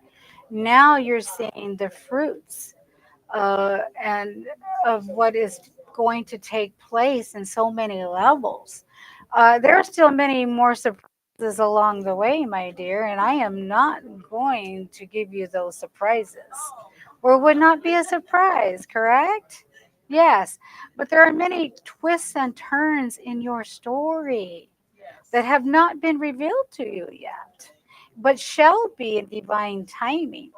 This is truly a blessed union of souls coming together for the same purpose. And I'm very excited for both of you. But this to some degree, and you understand this message, correct? For your message, what you are teaching shall be spread and shared with many. And I'm looking forward to the day, for we will all rejoice when this occurs. Do remember, it is occurring now as we speak. It's not in the future. And you understand this more than anybody in this room, correct? Yes.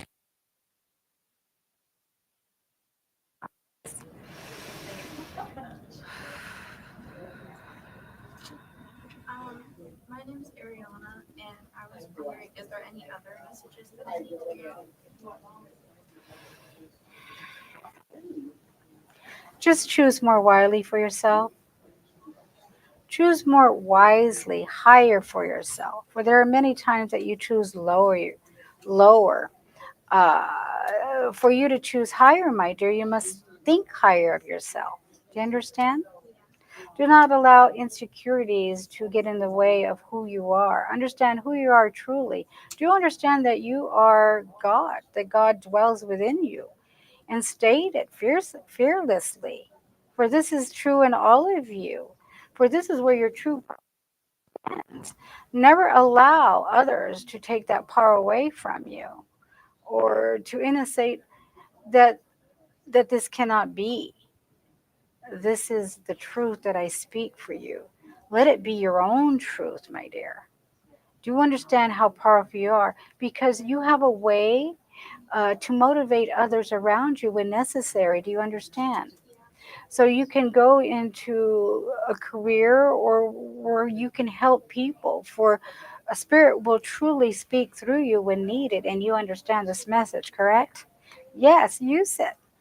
This is why you're here. But first understand who you are first and allow that other aspect of yourself to come through in full force. Does this help?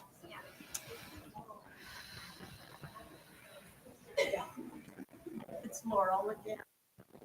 I have kind of a question.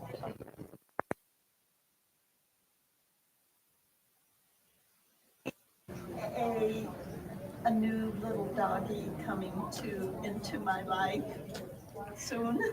There are many around you now that are in spirit. Yes, I know. Yes, yes, yes. Yes, yes, my dear. And I will say those in spirit would love a physical friend, for they will entwine on a spiritual level with your new physical friend, let's say, to speak.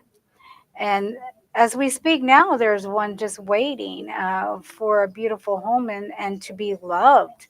For the love that you give your animals is truly amazing, my dear. And this only occurs because that love is within you, and you understand? You generate what you generate from within. And this is such a beautiful thing, my dear. So as we speak, there's all a beautiful little soul, puppy soul, so to speak, to waiting to be cuddled and adored and loved to the degree that you can give this one. So yes, Micah. Yes.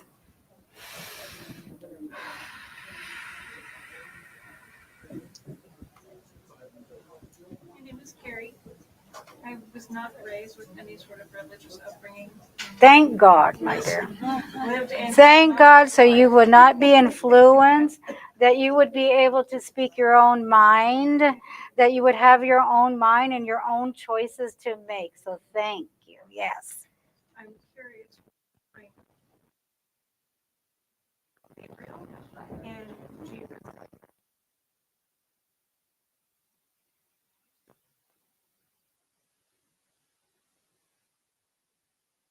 Not hear the last. Yes. They're very present in my consciousness right now. Yes, Jesus the Christ radiates much of the Christ for you. You meditate, my dear, correct? Yes. Well, Jesus radiates Christ light, generates Christ light around you at all times. If you would take a picture of your aura field, you will see the Christ light within that field. Do you understand this message? Or have you already, my dear? Yes, yes, yes. This is beautiful. For you have, let's say, a connection to Jesus, but not only the connection as the Jesus that walked the earth, but as what we would call the cosmic Christ. Are you aware of Jesus, the cosmic Christ?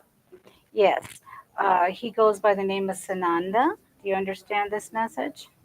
Yes, yes. So you connect with many aspects of the Christ energy through Jesus.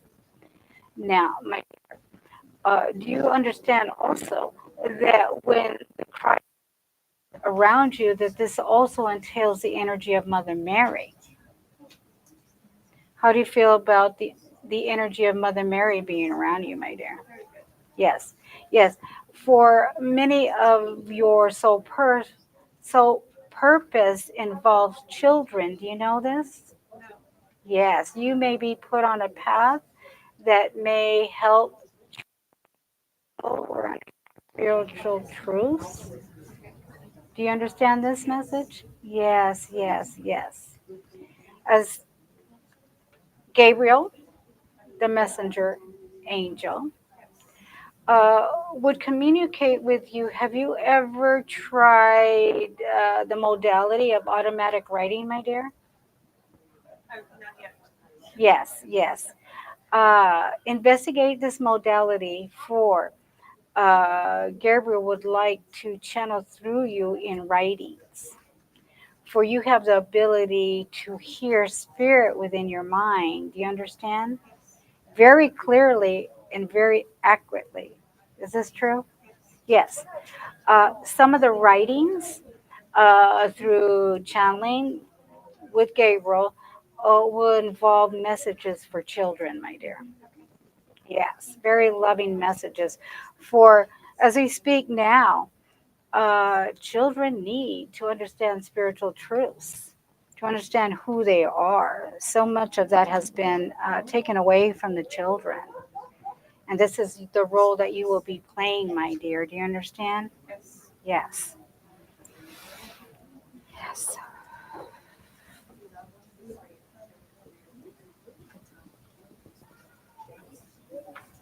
Is there any more questions? Make it quick. I understand we need to end. My name is Tina. I just wanted to ask if there was anything else I should know. Trust your intuition because you're very spot on. Do you understand? Yes. There are many times that you question it. Yes. Do not question it anymore. Do understand that you have many spiritual connections, many angelic connections, and that you are being guided. Archangel Michael guides you in many of your doings. Do you understand this? Yes. He keeps you physically safe and has in your lifetime. Do you understand this? Yes, yes, yes. So just tune in more to your angelics, and your guardian angel loves you dearly. Pay attention to the aha moments and thoughts and ideas that you get, because they are propelling you forward in your life to understand who you are on that level so you can make the correct decisions For there are still things that you are wanting to change in your life, but you need insight. Trust that insight that is coming from God and the angelics, my dear. And this is only an experience, and they're giving you this message so that you understand that they are with you and that you are truly a child of God, my dear. Once you understand this, there is no stopping you in what you can accomplish in your life. Does this help? Yes, thank you. We thank you for being with us, for speaking with us, giving some encouragement. As always, we're grateful. Yes, yes. I thank you for their presence and this opportunity to be in the presence of these beautiful souls. Do know that this is not the end of our conversations, for that I will be available to you, that you can call me forth at any given moment and even in your dream states. And I will be there to help and support you and guide you on your soul paths. And I thank you for the presence, and so it is, and so it shall be.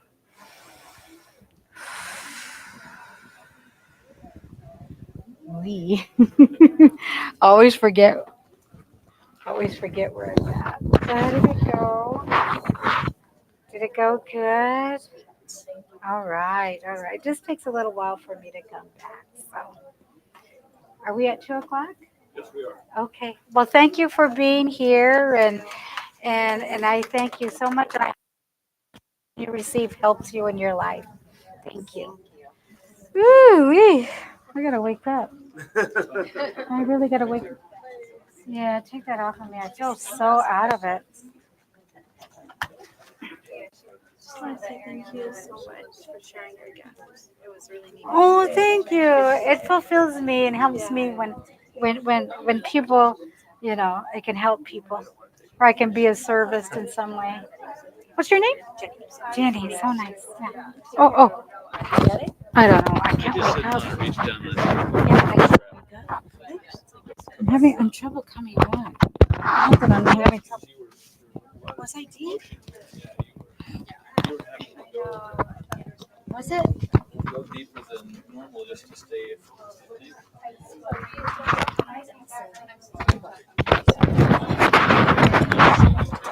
Thank you, Molly. It was very good reading. We have our next speaker. I'm not sure if she's quite ready, but next is Juliana Bishop.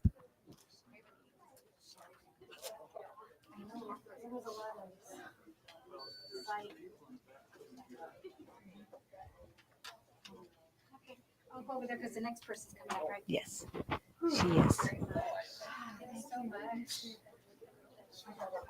Let me set something. Let me go sit this down with some water. Whatever chairs you need or props you need or something to hold. Actually, this could. Right. I never break out no sweat. Oh, sorry. Is that okay to have this here? Yes, you're fine. No, you don't. And if you need to sit down, that's fine. However you need to do it. Okay. And it's going to go anywhere at the back on the chair, whatever you need it to go. There you go. And then this cloak down. It's best that way. Please introduce yourself. I just said you were coming up. So. Okay. And I'll walk around and let everybody know that you Okay.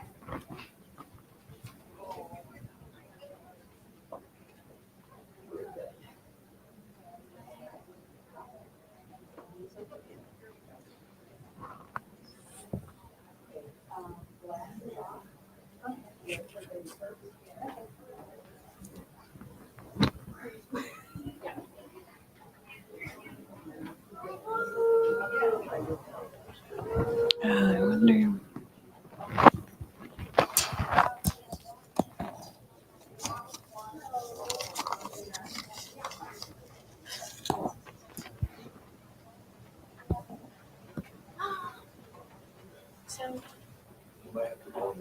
calling you? Is it from? I don't know. Oh, well, there's no food trucks, so could we get Alberto's after? Is that what Brooke wants to? What? You want Do you tacos? want tacos? I already ate.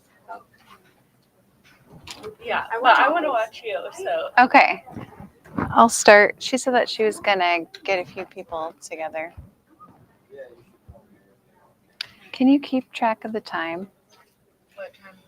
I have until 3. It's 2 o'clock. Do you want me to just like flag you when it's close? Yeah. Like 5 minutes? Yeah. Oh, you texted me. I might use the bathroom too. Reading. No, we don't have to look at it.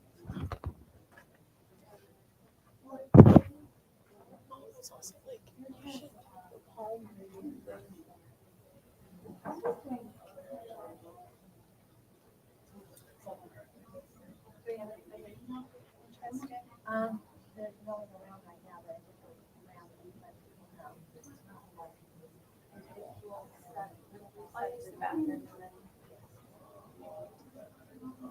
You could go around and talk to people.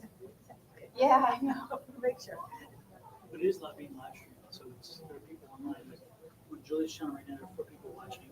Okay. And then with mine, I think 7. By the time we're on 15 channels. So there's a number of people in Yeah. Julie also may want to check your chat because some of the scammers are in there. Yes, I got letter to a couple of yours. Yeah. I think It's the worst so. game is restreaming without live streaming. Those tarot ones that I've went up to are like all around 35. I thought they were like cheap, but apparently so. Oh, thanks. I slept in it. Well, so I slept in it while it was unbraided, so I didn't think that it was going to still be curly today, but it's kind of instant. Yeah.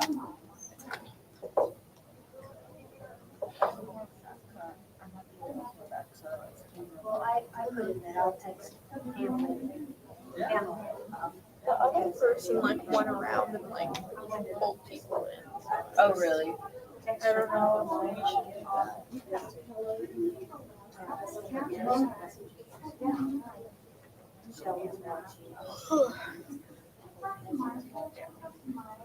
Says, are you busy?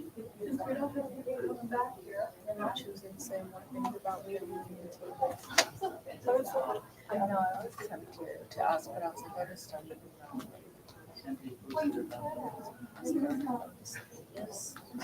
Yeah, I was scared. Yeah. My mom was like, you should ask that question. Alright. This must be the quiet time. We could run around and talk to them. Yeah, astrology. Would you like to learn? Are you charging? No, it's free. We'd love to. You're gonna learn the basics. I think all these talks are free. All right. Would you like to learn a little bit? Okay, I like it. I won't quiz you, so no worries.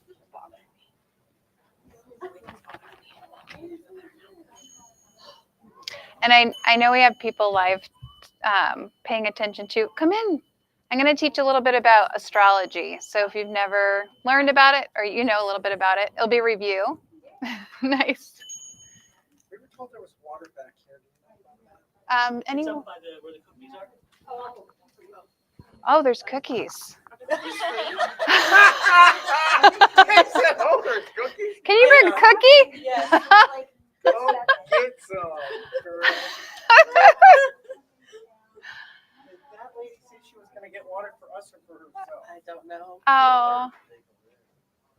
Yeah, we'll let everybody get a cookie. Come back.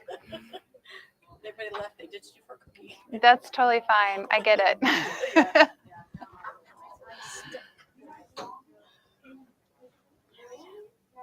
All right, we'll give them another minute. Nice. I'm going to have a bite. You got me a cookie, right? Just one bite. Sharing is caring. It's love. Thank you.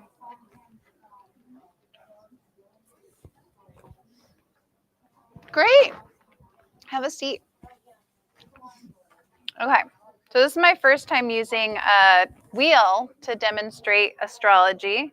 So normally I'll have something for you to hold on to, but this way we can teach. So this is supposed to represent your natal chart. I'm Juliana. I'm a professional astrologer. I also teach people to become professional astrologers. I actually have a student, a graduate here. She's also a good friend of mine and my daughter. I've been doing astrology for over 9 years professionally. I was learning it before that as well. And I also do herbal medicine. So I've been doing that even longer. So if this represents a natal wheel or natal chart, if there were planets in this wheel, it would represent what was currently in the sky at the time of your birth. So if you know a little bit about astronomy, I think that's okay. If you were to look at the sky, if somebody went outside when you were being born, they would see certain constellations and they would be able to map out your astrology chart, you know, way back when. Now we have fancy programs that do that for us. So if you know your birth time, you can have a chart made. Anybody know their birth chart or seen their birth chart? Yeah, so have you seen a wheel? Yeah, sometimes they'll just say something's in a house and they'll just write it all out, but this is a nice picture. So as you can see, the wheel is cut into 12 different areas. So I'm just going to number it. This is called houses. So each area represents a different area of your life. So I'm going to go through those areas. So this part of the chart represents your identity, what makes you you, separate from everybody else. This is your money house. So if there were any planets here, you would know a little bit about your money, material things, even what you truly value, so it can impact your self-worth. Mm-hmm. Yes, Juliana. I know, right? So the orbits will counterclockwise. So if you're retrograding, it will go clockwise. So it's the orbits in the sky with the planets. Yeah. So it feels counterintuitive, right? So when we have Mercury retrograding, it will start to move this direction around. And I'm not sure exactly, that would be a question for an astronomer, like how it moves in the sky. But the planets will be in different signs based off of the constellations. So we know that all 12 constellations exist in the sky. And if a moon is near one of those constellations, that would make that moon a specific sign, a specific zodiac sign. So they're mapping it based on that, if that makes sense. A little, no, but yeah, if somebody understands this more, they'll understand, right? So when you have your natal chart, so this will, maybe a fancy program will put this for you. There's different areas to that chart, and that's your identity, your money, self-worth. This is your communication house, even represents siblings, if you have siblings. Your family, children, romance, creativity, work and health, relationships, marriage, sexuality, shared resources, death, occult, shadowy things, adventure, travel, higher learning, your career or life purpose, community, friendships, networking, and spiritual or kind of things hidden, unconscious that we're not sure or remember. So based on this, the planets will be in the different house locations, and it will help us to understand any challenges or anything that might support us, through something, so it can give you information. So I'm not going to go into what does a planet mean and, that sort of thing. What does it mean in a house? But I wanted to go over the zodiac signs. So maybe we can go around and just say what zodiac sign we are, because you probably already know that. So what is your sign? Capricorn? Leo? Pisces? I know she's a Taurus. Leo? Aries. Nice. So what I've found over the years, instead of us thinking we are that sign that we were born with, we need to think about what we could integrate more, understand about that sign, so we don't completely resonate with our sign. So if we understand the characteristics of that sign, we can maybe incorporate that more in our day-to-day. So for instance, we do have an Aries. So that's the first sign of the wheel. It's actually located here in the first house. It looks like a little ram. So Aries people are learning to be Aries. So they're learning to be individuals. They're learning to have courage, to pioneer, to take action, to not always think about everybody else all the time. So if they're more the warrior and they're in front of another person that they're fighting, they don't want to look back. Are you okay with me? Punching this guy out or doing something. We don't want that warrior to always be thinking about everything around. We just want them to take action and fight that person. So sometimes we need to be a little bit more self-focused or concerned with what our mission is, what we're here to do when we have a lot of Aries, or we're learning to be our sun sign in Aries or zodiac sign. Does that make sense? Okay, the challenge of being an Aries, okay? So if sometimes we take action very quickly or we're more direct, that's our personality. Sometimes we even communicate more directly and it might be a little insensitive. So that's something that they're working on, is maybe stepping back for a moment and then trying to communicate what they need. Or maybe they need to exhaust themselves, if they're energized and they're irritated or angry, and then that way they feel like they don't need to fight and be so direct. They can kind of step back for a moment and think about what they want to say. So I consider them more like the dragon. They spit fire at times, and we want to be kind. No. I'm not. I don't have a lot of Aries. Kind of wish I did. Maybe a past life. I'm a Sagittarius. So I have the fire sign in me.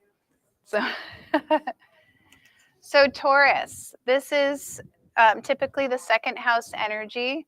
So we have a Taurus here. And what's your sun sign or your zodiac sign?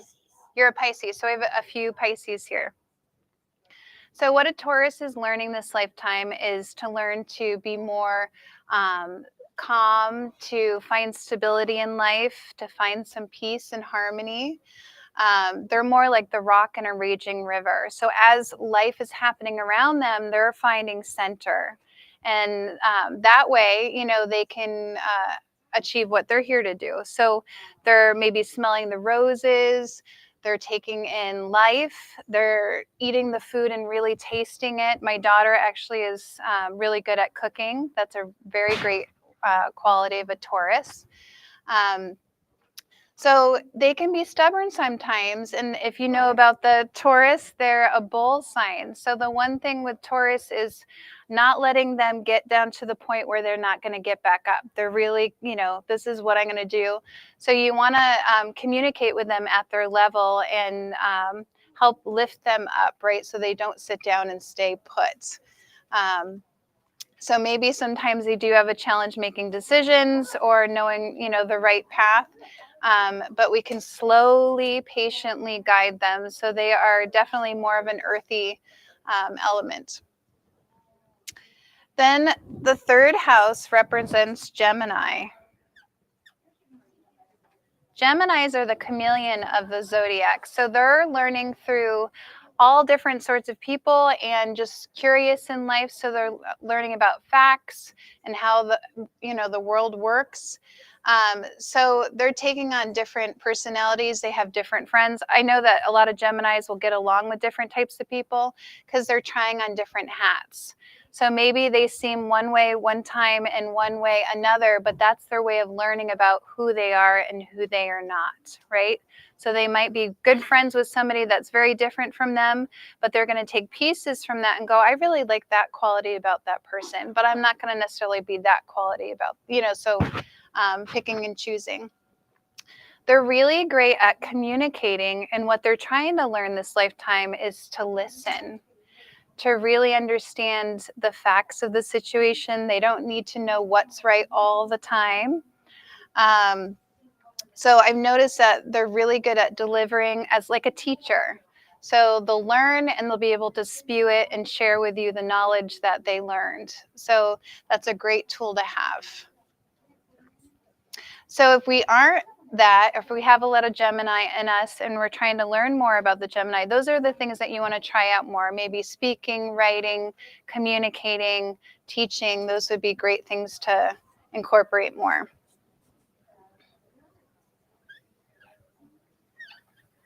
So Cancer.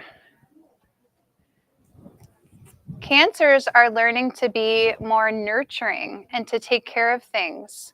So if you don't have the opportunity or you decided not to have children, you still want something to take care of. So having fur babies, plants, always have something so you can learn to nurture. They have a tendency to wear their emotions on their sleeve, which is something that our society doesn't support as much. So this is a nice quality that we could learn from. So we don't take everything so personally. So if somebody's walking up and they're moody, it doesn't mean that they're mad at us. So Cancers are really great at sharing their emotions. And they do need time to retreat in their shell and recharge so that they can come back out. And be that nurturing, kind person that they are. They may even be family oriented, or family is very important to them. We have a few Leos here. Leos are learning about integrity, about loyalty, about tapping into their courage. So they know deep down inside that things are possible, even if their mind is getting in their way. So bringing that out and also helping other people to shine, not just themselves. So they have that quality of being more like a star, right? So now we can go around as a king of the forest and help everyone else also learn that they can be a king or a queen as well. So they can show their talents. They do have affinity for children, so working with children or having their own is ideal. And they're also very romantic. They have a big heart, like the Care Bear, with a big heart. And they do like to be adored and have, somebody really appreciate them. So being in places where people will be able to share with you that they're really, thankful for your talent. Thank you for coming, and sharing that with us. Did my Leos resonate with that? You're a Leo too. Sounds like somebody doesn't necessarily agree. Oh, so you're still learning about being a Leo, right? You're still working on this? So, yeah, the more that we can learn more about our sign, because again, we're not completely our sign, so we're learning about it. So Virgo energy. So Virgos are learning about how to work, to be of service, to discern. When they are critiquing, maybe just in the working environment is ideal. We want to be very kind to our intimate partners or loved ones. But they have this part of them that can see how things would be better. So they do want to share that gift with us. And that's why they have their 2 cents that they share. So that might be something that's a challenge for them. So also habits are important. Virgo is about brushing your teeth every day and brushing your hair and having some sort of habit or discipline. And those things can be very good for our health. And this, if you heard earlier when I quickly went through, this is the health house. So that makes sense. I would say it's really ideal for Virgos just to work for their whole lifetime because, again, they can give us those gifts and be of service. So Libra.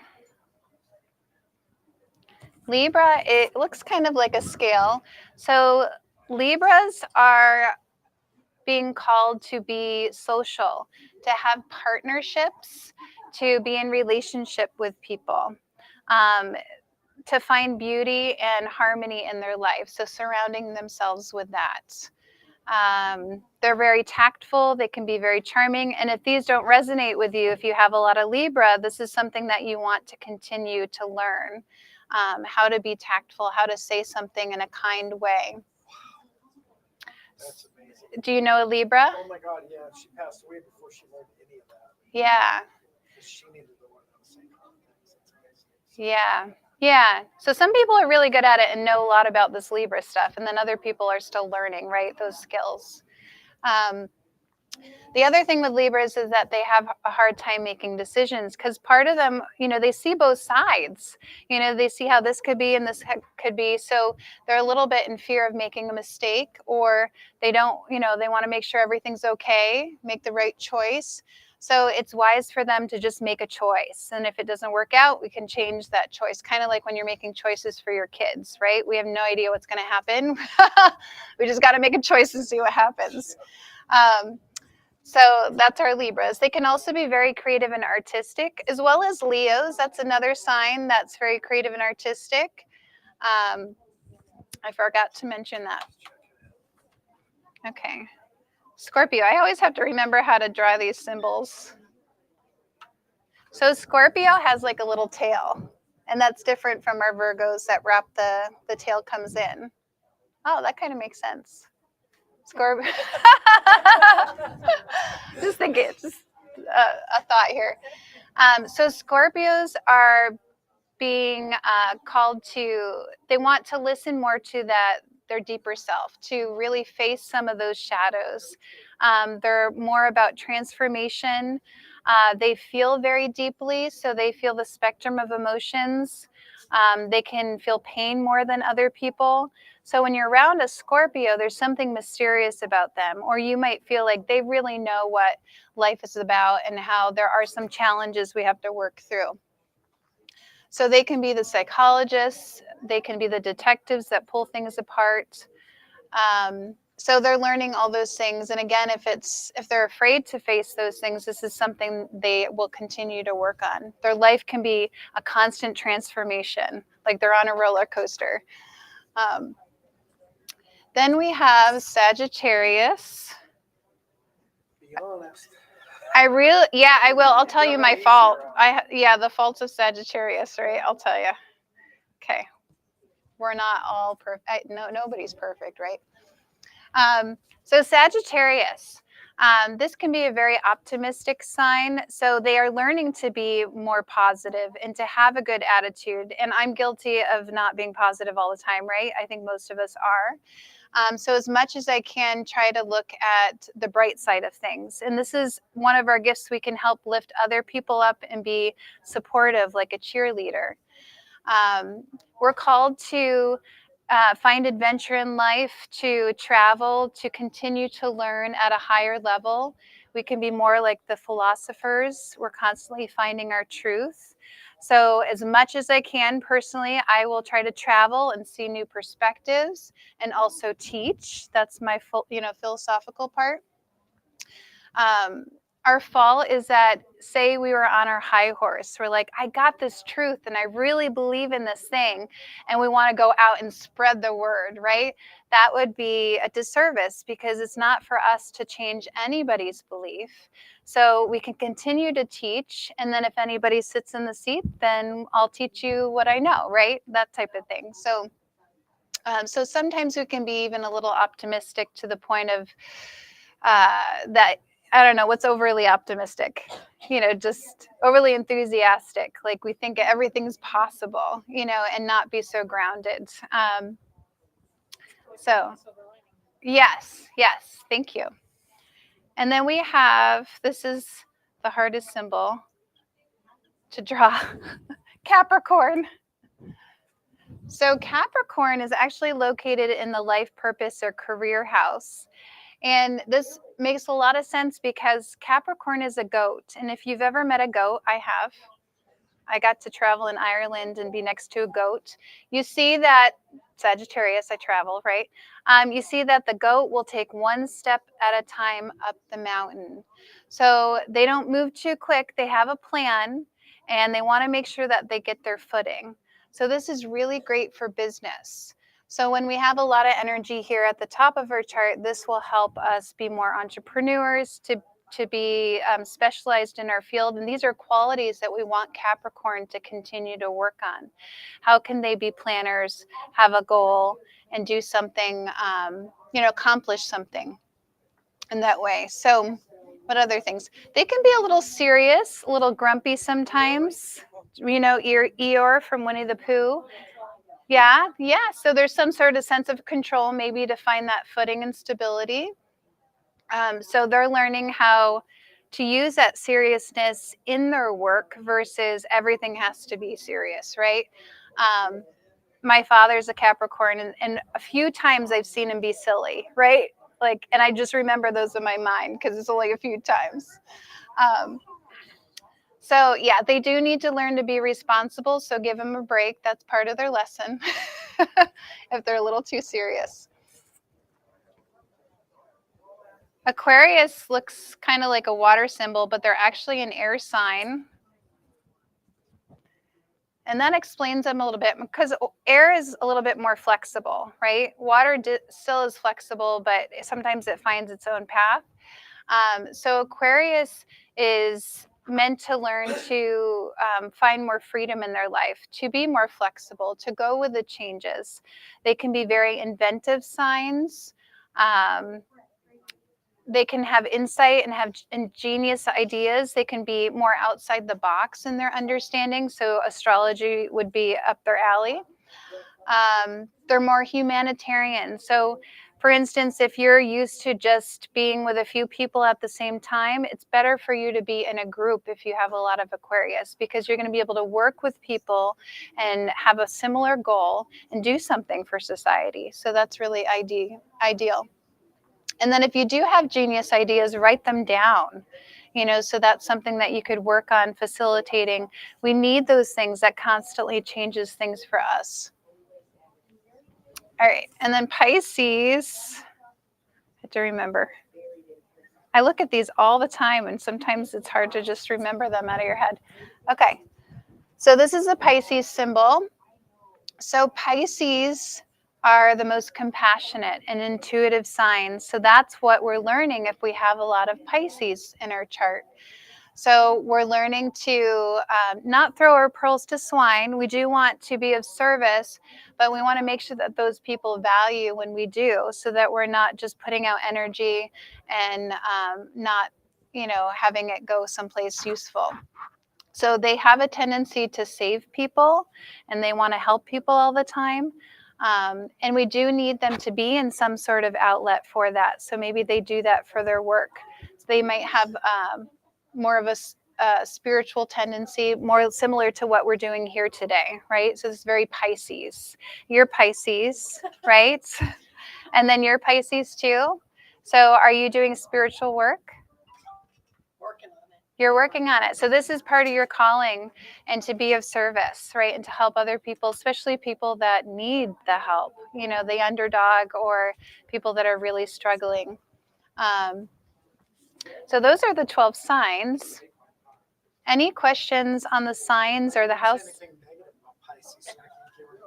Oh, that they sometimes throw their pearls to swine. So they give of themselves so much that they drain themselves. They try to save people that can't be saved. Yeah, to their own detriment. That's beautiful. Well, they should be saved. Yeah. They need help. Yes. And that's something, yeah. Yeah, and who are we to say who doesn't need help? And who, you do what you can. Yeah. So having a relationship with animals, spiritual aspects to life is really a wonderful thing. Yeah. You know a lot about astrology. Yeah. Do you do it for a living? Not yet. Good. So hopefully this is just a review for you, right? So a little bit more about an astrology chart. So if you do get your chart done, it will actually tell you more about it'll be more than the zodiac sign. So it's not going to just be what you know based on your when you were born. So over here is called your ascendant or your rising part of your chart. So if somebody went outside when you were born, this would be the horizon. So this is what you would see on the horizon. Sometimes we have planets that are there. Most of the time it's just a constellation, and that constellation will be one of the zodiac signs. So if I'm a Sagittarius, my sun is somewhere in my chart. It's placed in a certain house.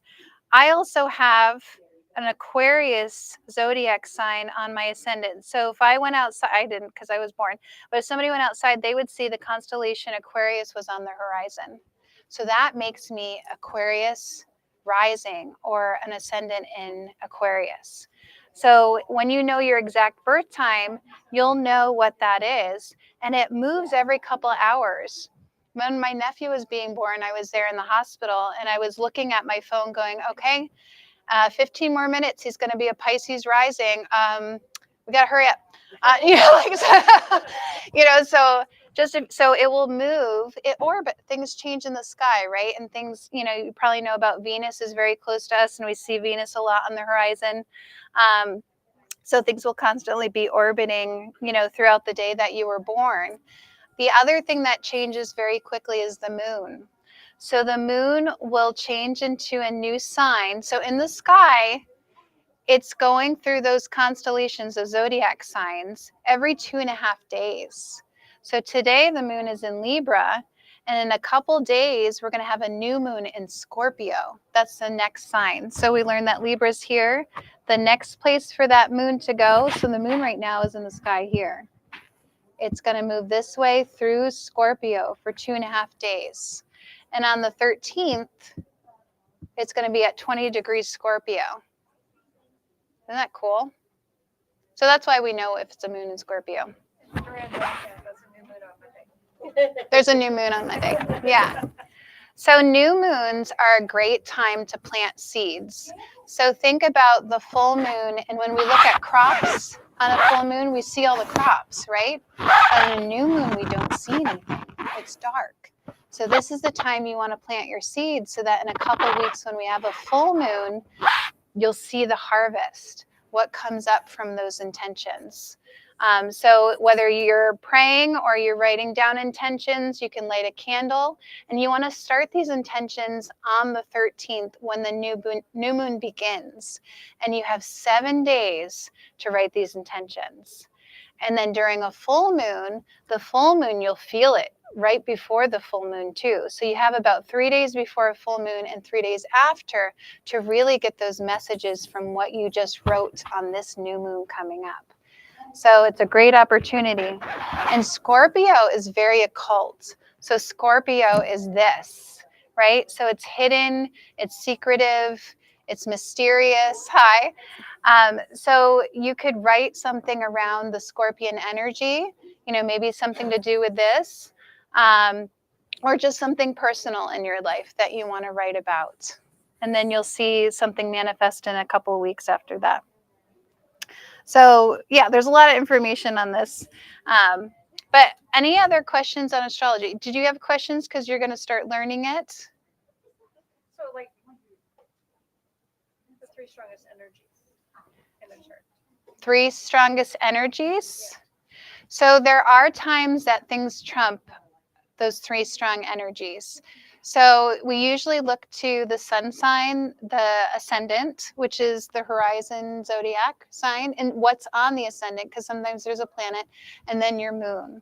So if you and I went to an astrology party and I was like, hi, my name is Juliana, I would say, I'm a Sagittarius, I have a rising Aquarius, and my moon's in Libra.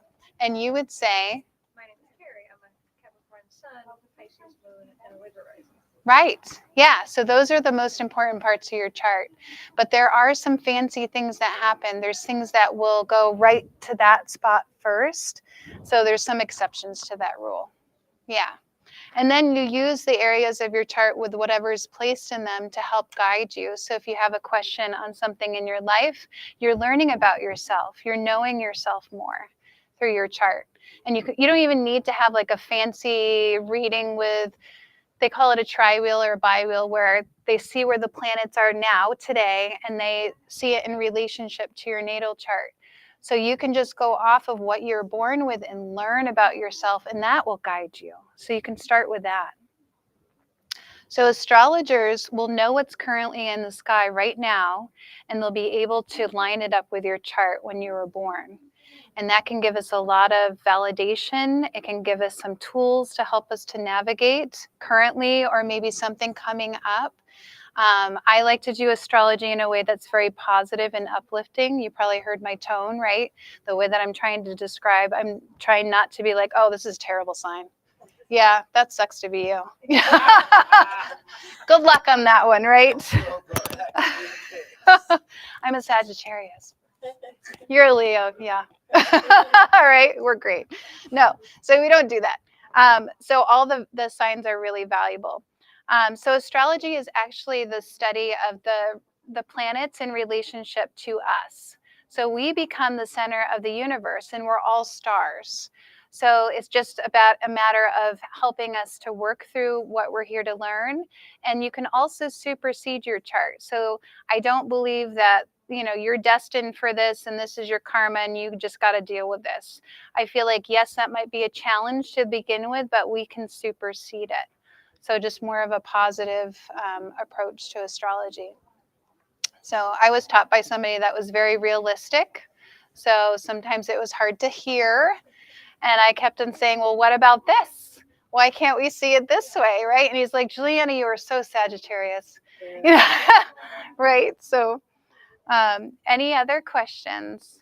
What if you're like on the cusp of two of them? Right, so just in that day, it will change. So you'll know for sure which one you are. Because I have traits of both Aries and Pisces. Yeah. Because I was born on the 20th and Aries is the 21st. Right. I kind of go toward more Aries than I do Pisces in a lot of ways. So yeah, so your rising sign could be Aries, your moon could be in Aries. You could also have some other planets in Aries that will bring that out. Also, when your sun is placed in a house, so say you're a sun in Pisces, if you were placed in the first house of Aries, you will take on a lot of characteristics of Aries. So you'll be learning about all the Pisces qualities that you need to, you know, compassion, being of service. And then you're also tapping into, well, maybe I need to lead this in some way. Maybe I need to pioneer something right now and be the first to do this. And then other people will follow you. So it'll be blending both of those. Yeah. So maybe that is true. Maybe you do have a lot of Aries in you and you still may have a lot of Pisces. But there's apps out there that you can figure out based on that time of day. I can easily look at it too and go, based on that year, it was Aries or Pisces. Yeah, good question. Any other questions? Oh, good. I explained it very well. How are we on time? 2:39. Oh, we have plenty of time. What other things can I share with you? Did you want me to go over your 3 major things? Sure. Capricorn, Libra, rising, Pisces, moon? Okay. I don't know why I remember that, but I don't remember anything else, but I remember people's charts. So when she was born during the season of Capricorn. And so that means that she's learning again to be more career-oriented, planning, having a goal, being responsible. But because her rising sign is in Libra, Libra is also a big focus as well. So this will create a lot of balance in her life. She may, again, compromise herself at times to try to keep the peace. And she is tactful, most likely, because it's right there, you're wearing it. So her ascendant or rising sign is what we show people, where the sun sign is what we're learning about, if that makes sense. So she's showing people more of her Libra side, more so than your Capricorn. You are ruled by the planet Venus because you're a Libra rising. So wherever Venus is in your chart, that will be a significant, like a talent. So look where that, do you know where Venus is? My third house for my sun and my Mercury and my North Node. So 3rd house. So that's your house of communication.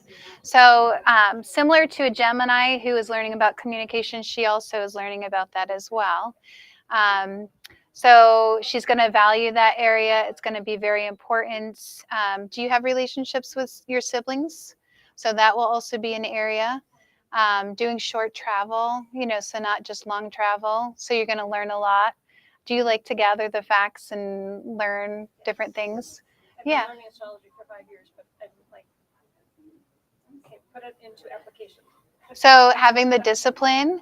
So you would think she's a Capricorn, she would get it all right now, right? So it's taking 5 years. So that's why she's learning about that. So your Capricorn self. Her Pisces moon is going to be more her intuition and her ability to sense things and pick up on things. So Pisces are the most intuitive psychic signs, but when your moon is like that, you're feeling the room. If you were to close your eyes, you could feel everybody around you, right, and pick up on things. It could also give you the gift of being an artist or a musician. Yes. And your moon is located where? 5th house. So her moon is in the Leo house, and this is a very creative house. So to help her emotionally, because moon represents emotions, she can do art. She can be very creative, find ways to be on stage as long as the people are very positive. We don't want a lot of negativity around you because you pick up on things, or learning to protect yourself. Yes. Yeah. So if somebody is a sponge and they can pick up on people, even when they're closing their eyes, they need to have that separate time away from everybody. Usually it's early in the morning or late at night where they're not picking up on anyone. So that in a way will recharge a Pisces. So that way they can come out, they're like, okay, now I know who I am separate from everybody else. So having that clear boundary. So now I can go out and go, well, if anything I'm picking up on, it's not going to be me, right? It's going to be somebody I just passed in the grocery store. Yeah. So that's important. I think that's important for all of us, is to be able to separate, have a clear boundary between who we are and who the next person is. That's where some of us take things personally, where that shield comes down, right? And we have that sensitivity. So it's just a good thing, especially in this field too, in this metaphysical field. Good questions. You have a question? Yeah. Do you know any more than just Leo? No, I'm sorry. Yeah. I did have the wheel done. Yeah, it'll be interesting to know more. But how much time do we have? We have time. We have time. This is great. I kind of wanted it to be like this too. We have how long? 17 minutes. Okay. So like you brought up the point of to me, the sponge, that it's being an empath. Mm-hmm. And I think, I think everybody is on a path, spiritually speaking. Every one of us with our signs. Although I believe in astrology and I know some of my traits and whatnot as Leo. Yeah. That we're trying to transcend our ego personality, which is connected to that. Yeah. And rise above that. And I think like being an empath, just as an example, is part of a spiritual path where you're beginning to let go of that personality that separates us from other people. Yeah. Yeah. So a Pisces is being called to dissolve their ego and then find themselves again. So there's that confusion about who we are, and there's a fog, and then we're clearing the fog and we're actually seeing the reality of what's there. So if we can stay in that flow, that will help us. Some of us need to have a little bit more ego in this lifetime. So Leos tend to have a strong ego, right? They take up space, they're loud, they're here, right? They shine, right? So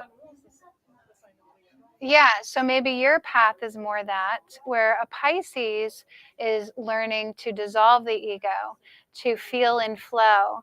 They're like on a ship and the sail is just moving them wherever they're supposed to go.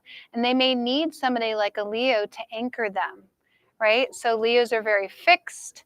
They're very loyal. They have a lot of like that groundedness to them, even though they're a fire sign. But if you take a Pisces and a water sign fire, they could balance or snuff each other out. I don't know. So I think, does that make sense? How? Yeah. So. But I was trying to say that every single sign is on a spiritual path to transcend ego regardless. Yeah. So that is a philosophy. Yeah. So you have no thought on that? I think that we each have our path. So some of us, say, in another lifetime had no ego, and all we did was be of service, and we didn't have that connection to ourself, our identity. So maybe this lifetime we're more Aries or more Leo, or somebody that needs to be like, this is our mission and this is what we're doing. So it's a very ego type thing. This is who I am. I'm doing this work, right? I'm not just here and present like a Pisces. So I think maybe they need to learn something about that. It's not necessarily about dissolving it. It's about how you use it. So you can get a lot of work done with an ego, right? So you go to work, this is what I do for a living, and I need to earn a living to do this. But if we have all these people that are just meditating on the street and walking around, we're not getting a lot done, right? That's a path for somebody else who maybe had too much ego another lifetime. If you believe in other lifetimes, that's kind of how I think a little bit.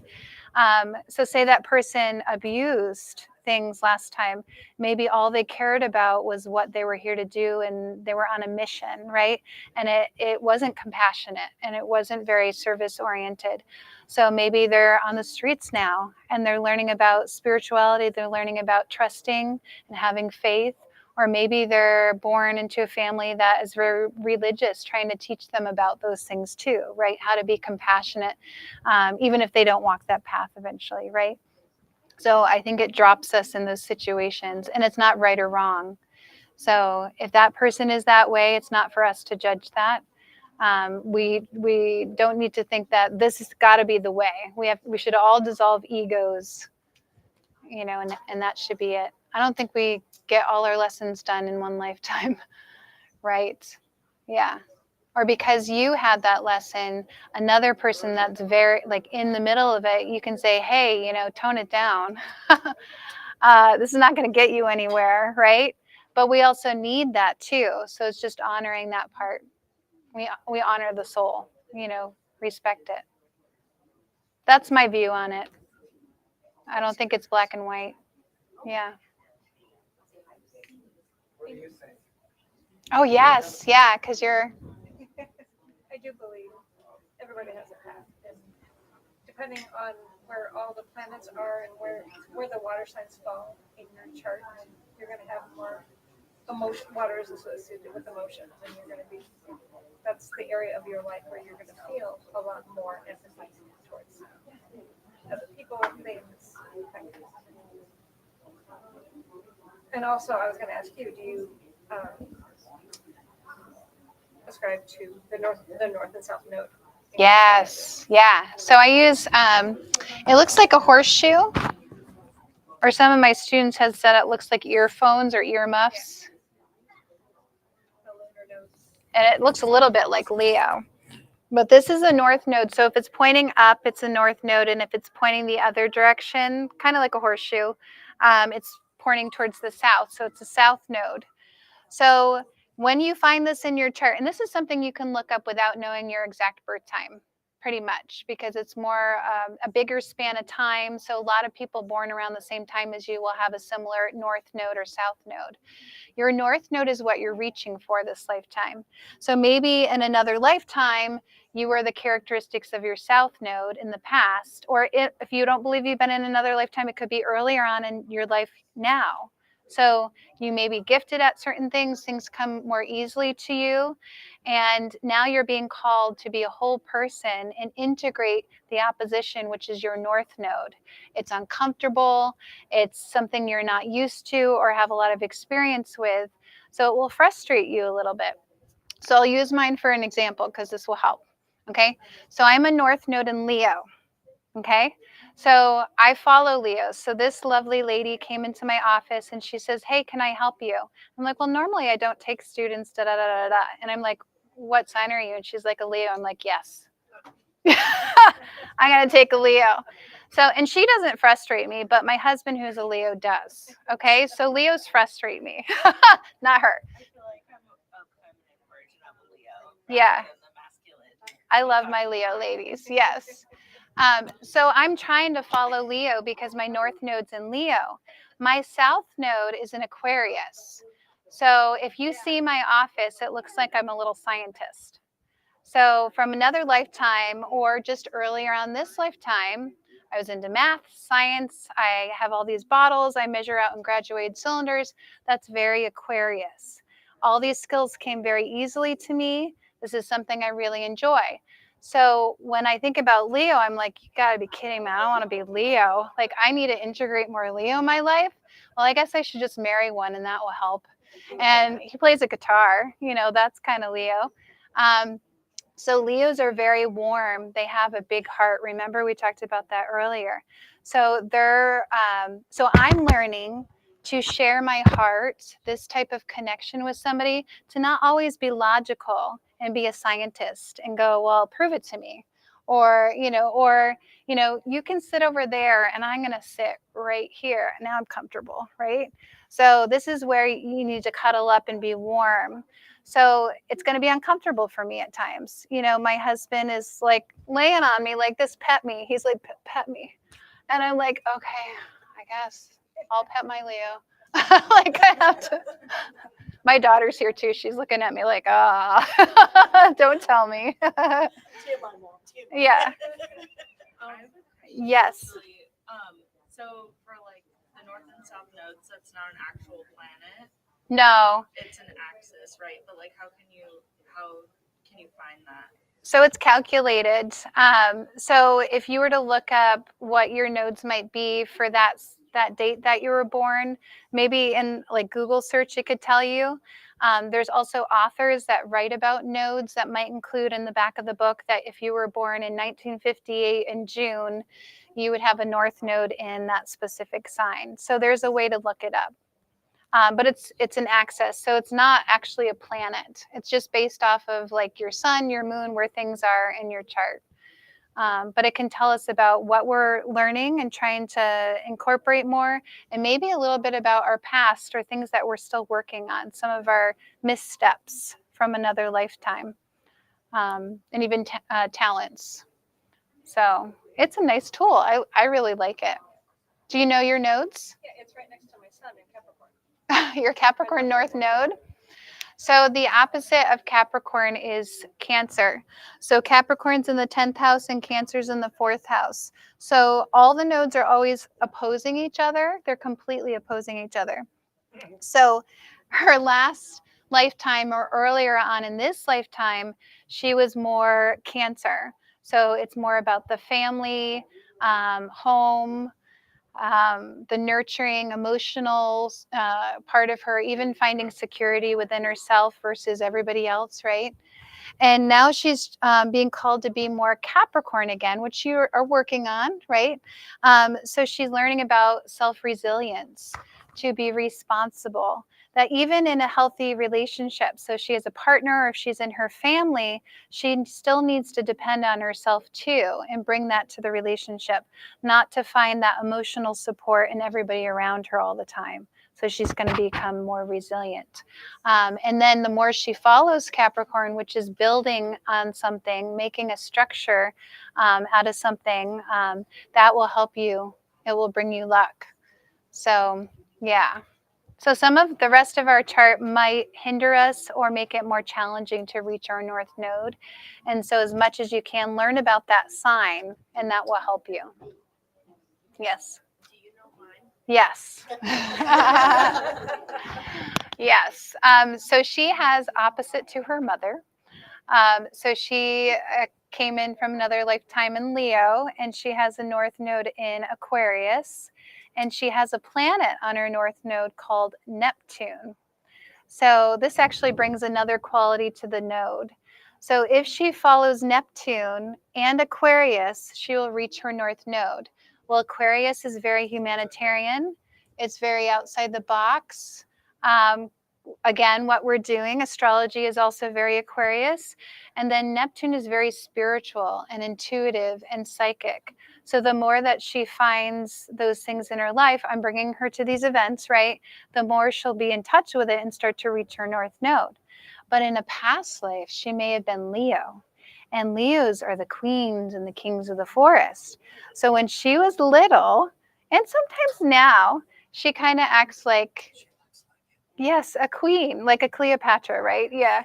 So she kind of wants it her way, and this is how I would like it. So she has this part of her that just knows, and she's very confident. She's very strong-willed, and that's very Leo. So then she gets a mother who gets to be like, hey, we got to work on this. We got to be Aquarius and help her with that other side. Yeah. So, so she's moving away from that. So she may pull the gifts of Leo. So she may have some creativity. She actually designed those necklaces that she's wearing. It has herbs in it and crystals, and she's into more marketing, like wanting to do signs and stuff like that. So that's probably her Leo talents from another lifetime. Or right now she's doing it because she's only 15.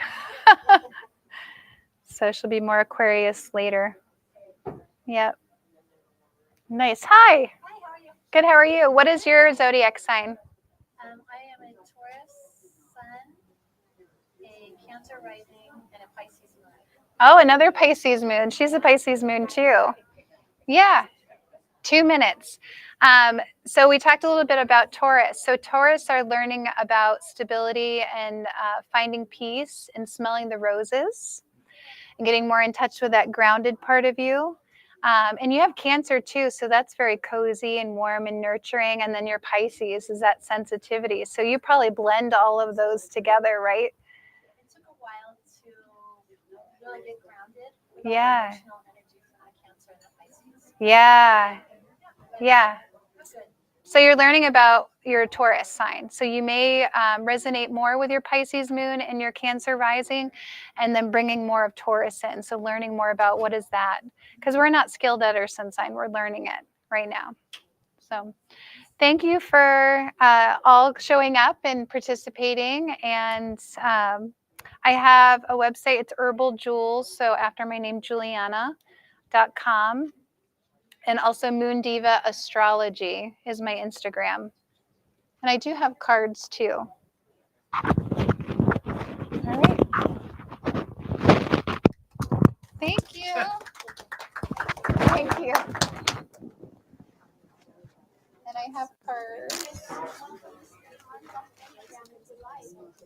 If anybody wants.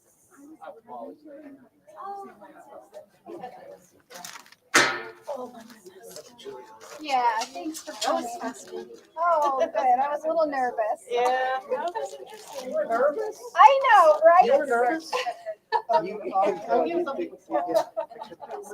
you.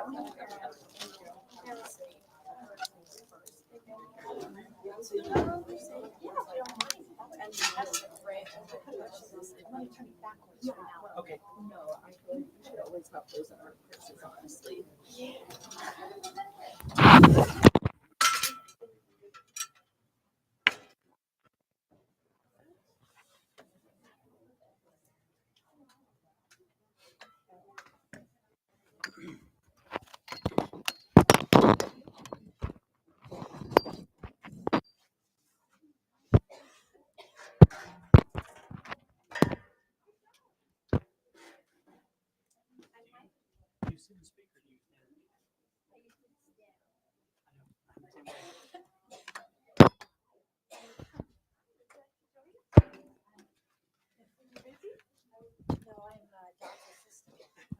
My assistant, what? Yeah, this is your set. It's got one more bar. I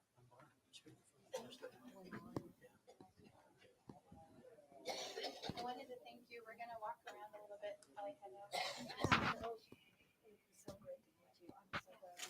Thank you. Me too. Yeah, Beth apologizes that she couldn't make it. Oh, that's okay. She's so, yeah, she's busy with her stuff. Thank you. Somewhere it's 1,500 hours. Oh, that's my fault. Okay.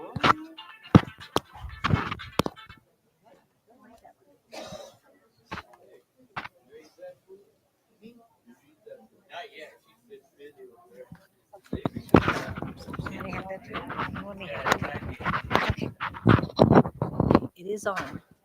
If you're ready for it. Oh, thank you. I am not sure how to use this. Holy cow. Okay, wonderful. Thank you.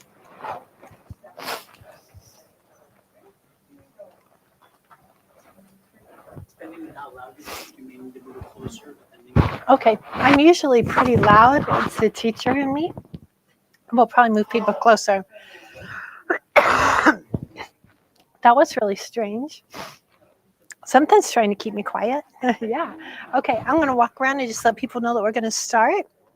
I am going to talk about the Enneagram. Enneagram. It is one of the most powerful spiritual transformational tools in the world. Don't miss out. Yeah, you shouldn't miss out. I'll be right back. Okay. Hi. I am great. We're about to start a presentation on the Enneagram. If you'd like to come, you're welcome to join us. Okay. Okay. Okay.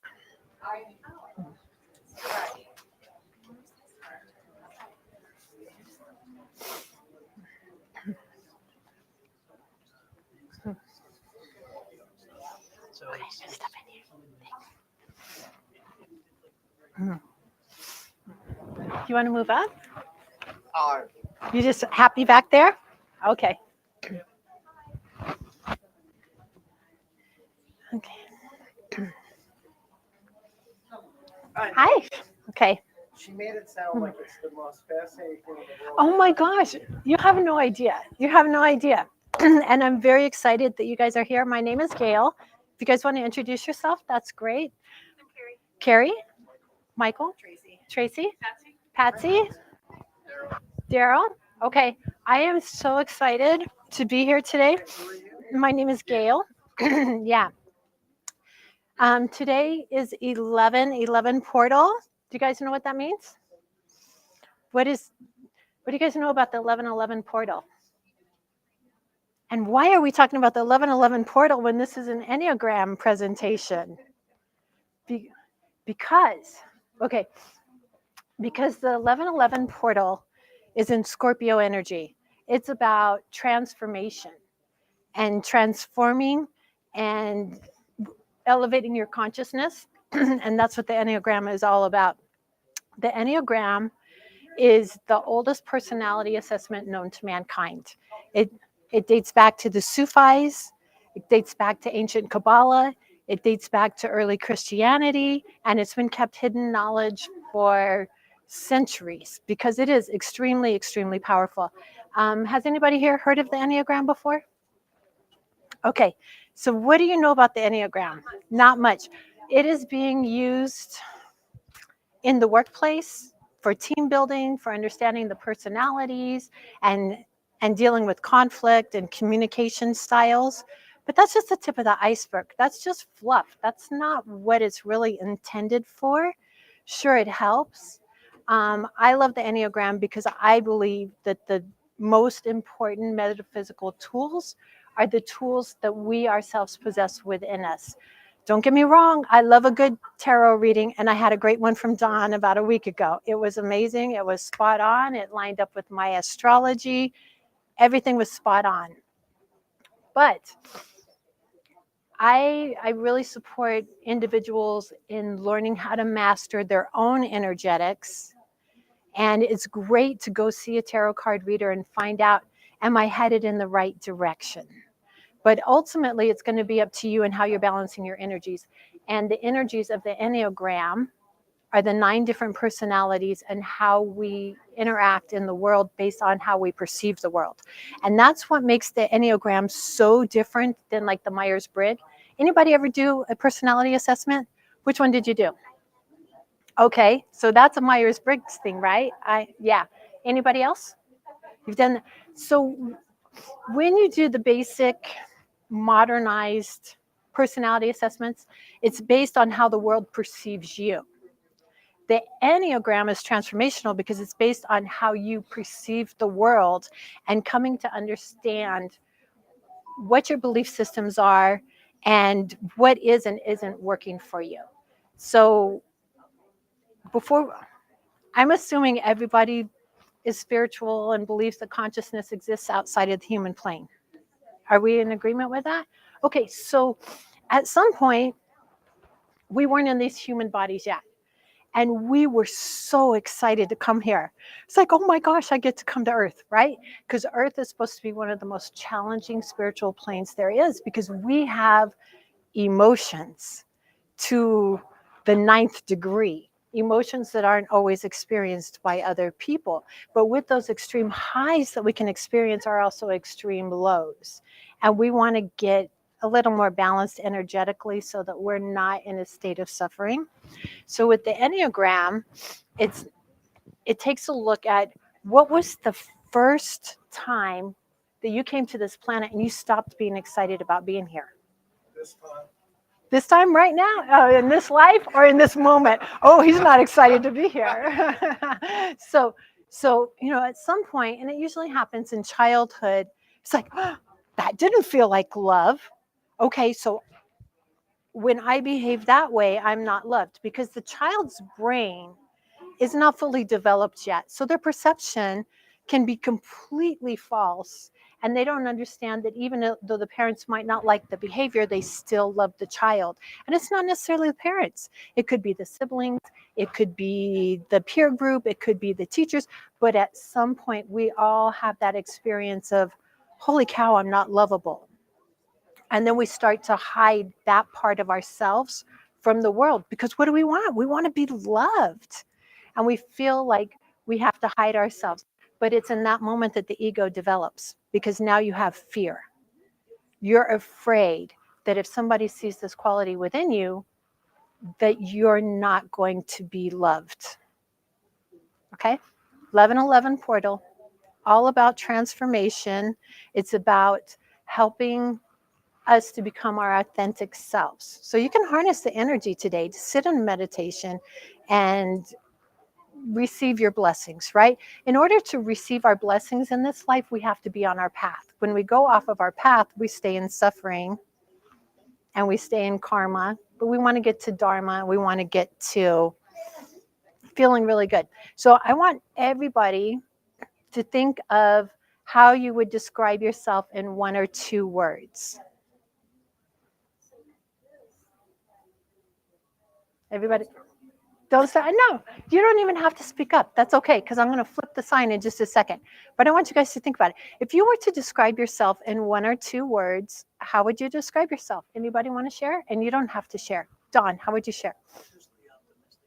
Cautiously optimistic. I like that. Yeah. That's okay. Yeah, but you know what? That helps me. That helps me because, like, my son is an Enneagram 7 who is not cautiously optimistic.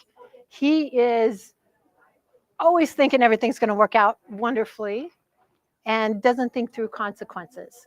So just based on that, I would guess that you are probably an Enneagram 7 with a 6th wing, and we'll get into that in a second. So there are 9 different basic personalities according to the Enneagram. And I've also heard that these 9 personalities are 9 different paths back to God. I kind of like that. 9 different paths back to God. How am I going to get back to my authentic self, who was so excited to be here, and overcome this ego that's taken over and keeps me in a fear-based mentality? How am I going to get back there? Well, the Enneagram is designed to help us.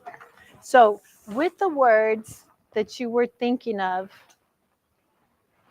let's take a look. The number 1, personality number 1, is basically the perfectionist, very hard on themselves. And because they're hard on themselves, they're hard on other people as well.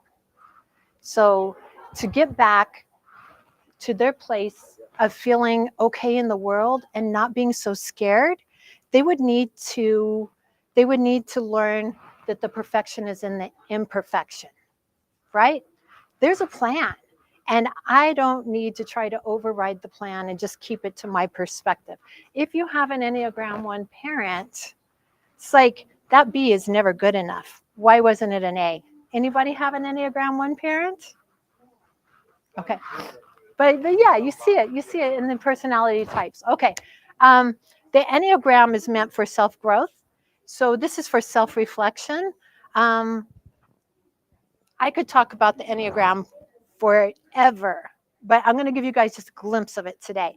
But I'm going to caution you against going out and saying, oh, that's an Enneagram 7 behavior, right? Because some people are not ready to do their work. So we're going to respect that.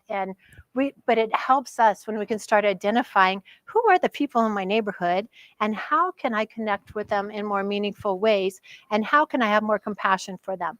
I use the Enneagram as a tool to make peace with who I am, because I'm just the way God made me, and there are no perfect people. One of the first things I learned about the Enneagram was like, holy cow, no matter who I married, I would have had conflict with. It's not that I married the wrong person. I married the right person for my growth. I married who I need to be with. And you'll see that, people often marry their opposites because it's an energetic. And once we're in a relationship with somebody, we are sharing energy with them, constantly sharing energy with them. So when is the performer? They are the perfectionist. They got the message in childhood that to be loved, they needed to be perfect. When you're perfect, I love you. I'm happy, I love you. So they're afraid of being less than perfect. So these are the people who have a very difficult time saying, I'm sorry. Because that's admitting that they were less than perfect. And that's just a lot for their ego wound to handle. I had it explained to me when I was first learning about the Enneagram in a seminar. My husband happens to be a number 1, and I'll share with you. They explained to me, when the 1 is criticizing you, that's how they express love. Because if they did not love you, they wouldn't bother trying to make you perfect, according to their perception of perfect, right? So then it's like, it doesn't bother me anymore. It's water off the duck back. It's like, oh, honey, you're an Enneagram 1, and thank you for loving me so much, right? Move on. I've learned compassion. I've learned it's okay that that's how he expresses love. Not everybody has to express love the same way. Number 2, the helper.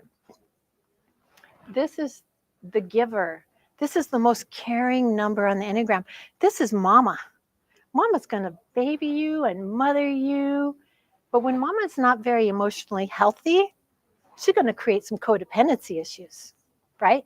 And one of the things that I love about the Enneagram, because my background is in psychology, is the different levels of emotional health. So within a lot of the personality assessments, it's like a one and done. Oh, what did you say your personality was? INTJ or something? INFP. Okay, you're an INFP. We're not looking to put a label on ourselves. We're looking to see what are our behaviors and how do we ascend into a higher state of consciousness based on what level our behaviors are for our Enneagram number. So we've got 3 different levels of unhealthy emotional states of being. We have average states of being, and then we have very healthy states of being. And once you get to a healthy level of consciousness, you have this awareness of, hey, I can be whoever I want to be. I kind of like that the Enneagram 7 is so fun. I think I'm going to adopt some of those characteristics and stop being so serious all the time. But you have to get to a certain level of emotional health before you can have the awareness that you can actually do that. We don't have to stay in the personality behavioral patterns that we adopted as children to feel safe, right? Because honestly, they don't work for us as adults. Anybody get what they want now from a tantrum? Right? When you're 2 years old and you're throwing that tantrum, that mama might give you a lollipop. But there comes a day when mommy's not there anymore and you're throwing a tantrum with your wife or your husband or your girlfriend or your boss, and all of a sudden you're paying a heavy price for that. It's like, holy cow, my behavioral patterns are not supporting me anymore. Okay, number 3 is the achiever. This is the person that got the message that when they come in first place, they're loved. They're going to win the spelling bee.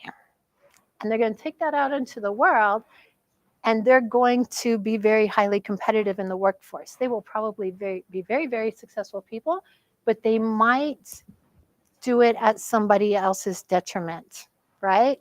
If they are not healthy. When they become very healthy, they become a team player, and it's like, hey, let's win together. But until they get to that healthy level, they're like, I'll stab you in the back to get that promotion. The number 4 is the individualist. This is a very artistic, highly creative person. This is the most emotional person on the Enneagram. They feel like they need to be special, perceived as special, to feel loved.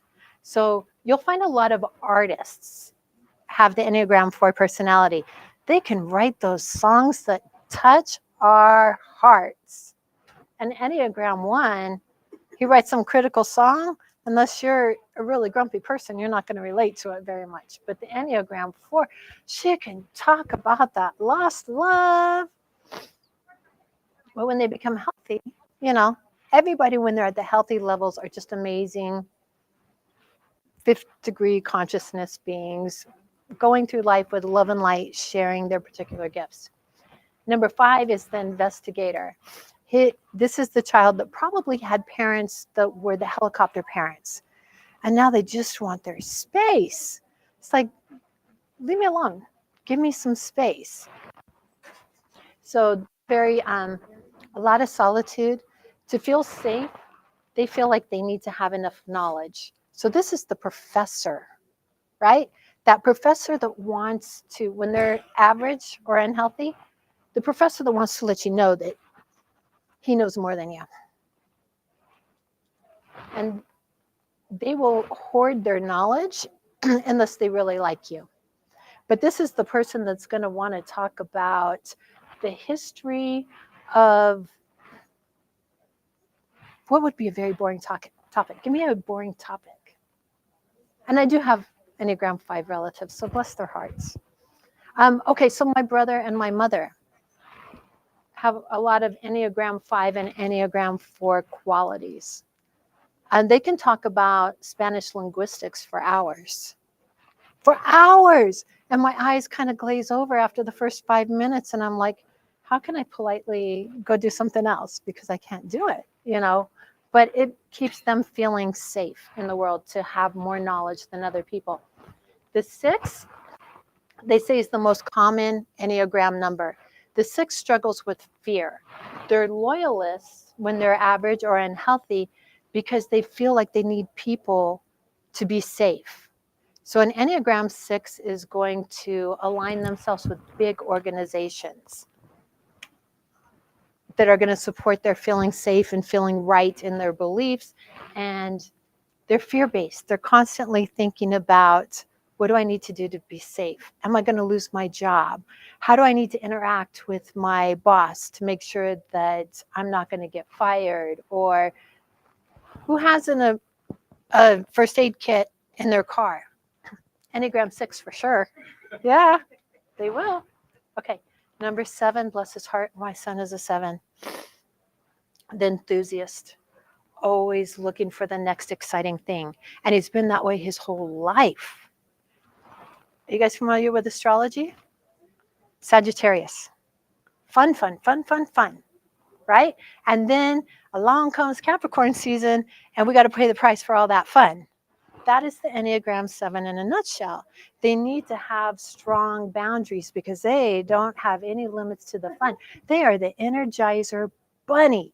They are going, going, going. What's the next exciting thing? Okay, I just skydived. I just landed on the ground. What am I going to do next? What am I going to do? That adrenaline rush. They get it from experiences. They're a very highly energetic number. Number 8, anybody know somebody that gets pushed back no matter what they suggest to a person? Like you say, hey, let's go to Red Lobster for dinner. No, why are you choosing the restaurant for me, right?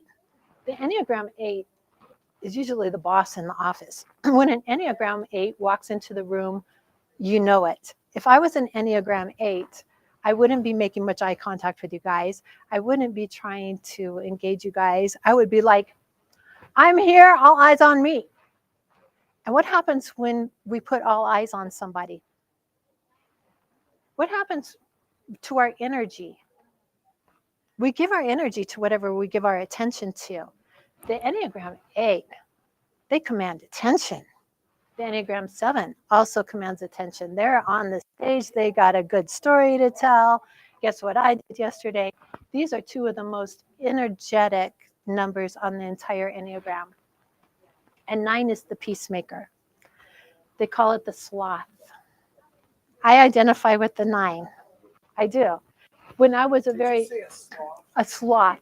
That's what they call it, a sloth. I almost brought my sloth today. I didn't. So I have a little pet sloth. People give me the sloth. But okay, so at a very unhealthy level, before I started doing my spiritual work, before I became emotionally healthy, this is the person that locks themselves away from the world, hides out in their house, can't make a decision, can't decide what they want to do. Anybody here think that it's odd that 9 is at the top instead of 1? Does that strike you guys as odd? The reason for that is the 9 can see everybody else's perspective. And that makes it very hard to make decisions if you're not very healthy and very connected to the authenticity of who you are. And if you're just trying to please everybody else, which an unhealthy 9 will do because they're conflict avoidant, then they can't make a decision. You get caught in triangulation all the time, right? So like in my house, when my son and my husband would be at odds, they're each trying to pull me into the other room and do a sidebar because they know if they just talk to me, I'll see their perspective. I will understand. And maybe I'll go to battle for them and then it's 2 against 1. But they're both doing that. So the 9, conflict avoidant, but finds themselves engaged in conflict all the time. All the time. And they will try to keep the peace outside of themselves to the detriment of their own inner peace because they're not dealing with their own wants and needs. You guys with me? So those are the 9 types of personalities that we encounter every single day. And every single one of those personalities has different levels of health and can show up in different ways. One of the things that they talk about, you guys, so do we have any astrology students here? Okay. So have you noticed that when you go around the zodiac, that the energies kind of merge together a little bit? It's not like an abrupt ending to an energy, right? Let's say Taurus and Aries are right next to each other. Taurus will have a little bit of Aries characteristics. Taurus will also have a little bit of Gemini's characteristics, but they're definitely still a Taurus. And it's the same thing with the Enneagram. So I love trinities, and the Enneagram is full of trinities. So the 8, the 9, and the 1 are in what's called the triad, and they share a common characteristic in that they are attempting to deal with anger, but they deal with it in very different ways. The 8, who's the challenger, oh honey, you know, when an 8 is angry with you, it's a volcano. Like, holy cow, dad just blew his top again. I'm going to go hide under the bed until he's done, and then I know he'll be okay again. The 9, the peacemaker, a conflict-resistant person, buries their anger so far down, they don't even realize that they're an angry person. But it's dragging down their vibration. They've got to learn how to deal with the anger in a very healthy way. They all 3 of them need to. The 1, he's a perfectionist. How would a perfectionist deal with anger, you guys? Throw things? Well, you got to remember he's a perfectionist. Does a perfect person get angry? They try not to. They get angry, but they want the whole world to look at him as this perfect person. So they have to hold it in, and then it turns into resentment. So, and again, mind you, I'm talking in averages, and most everybody here is probably highly elevated, but you are working and living with people who are average personalities. Okay. The 2, the 3, and the 4 are all dealing with the issue of shame. At the heart of everything, there's a little bit of shame. The helper feels like they're not worthy of love unless they're bending over backwards and being the martyr and doing everything for everybody else. And only then are they worthy of love. The 2 becomes a very healthy individual when they realize that what they need to be focused on is loving themselves and getting love from within them and then extending it outwards instead of trying to have this exchange. Like, if I love you enough, you'll love me back and you'll fill that void. No, it doesn't work. It doesn't work. So the 2 finds their elevated consciousness when they learn self-love. So when I'm working with a client that's 2, I know we're going to work on some self-love issues and get over that. Number 3 feels ashamed of themselves, the average 3 or unhealthy 3, if they don't come in first place. That's a very stressful way to live. Can you imagine always having to be in first place? Holy cow. These people put some stress and pressure on themselves. The number 4 feels like they have to be special and different to be loved. And if they don't get that from you, so let's say you have a 4 spouse and you buy them a Christmas gift. It better reflect some element of their personality or they will be heartbroken, right? The 4 is going to get the most meaningful gift for whoever they give a gift to.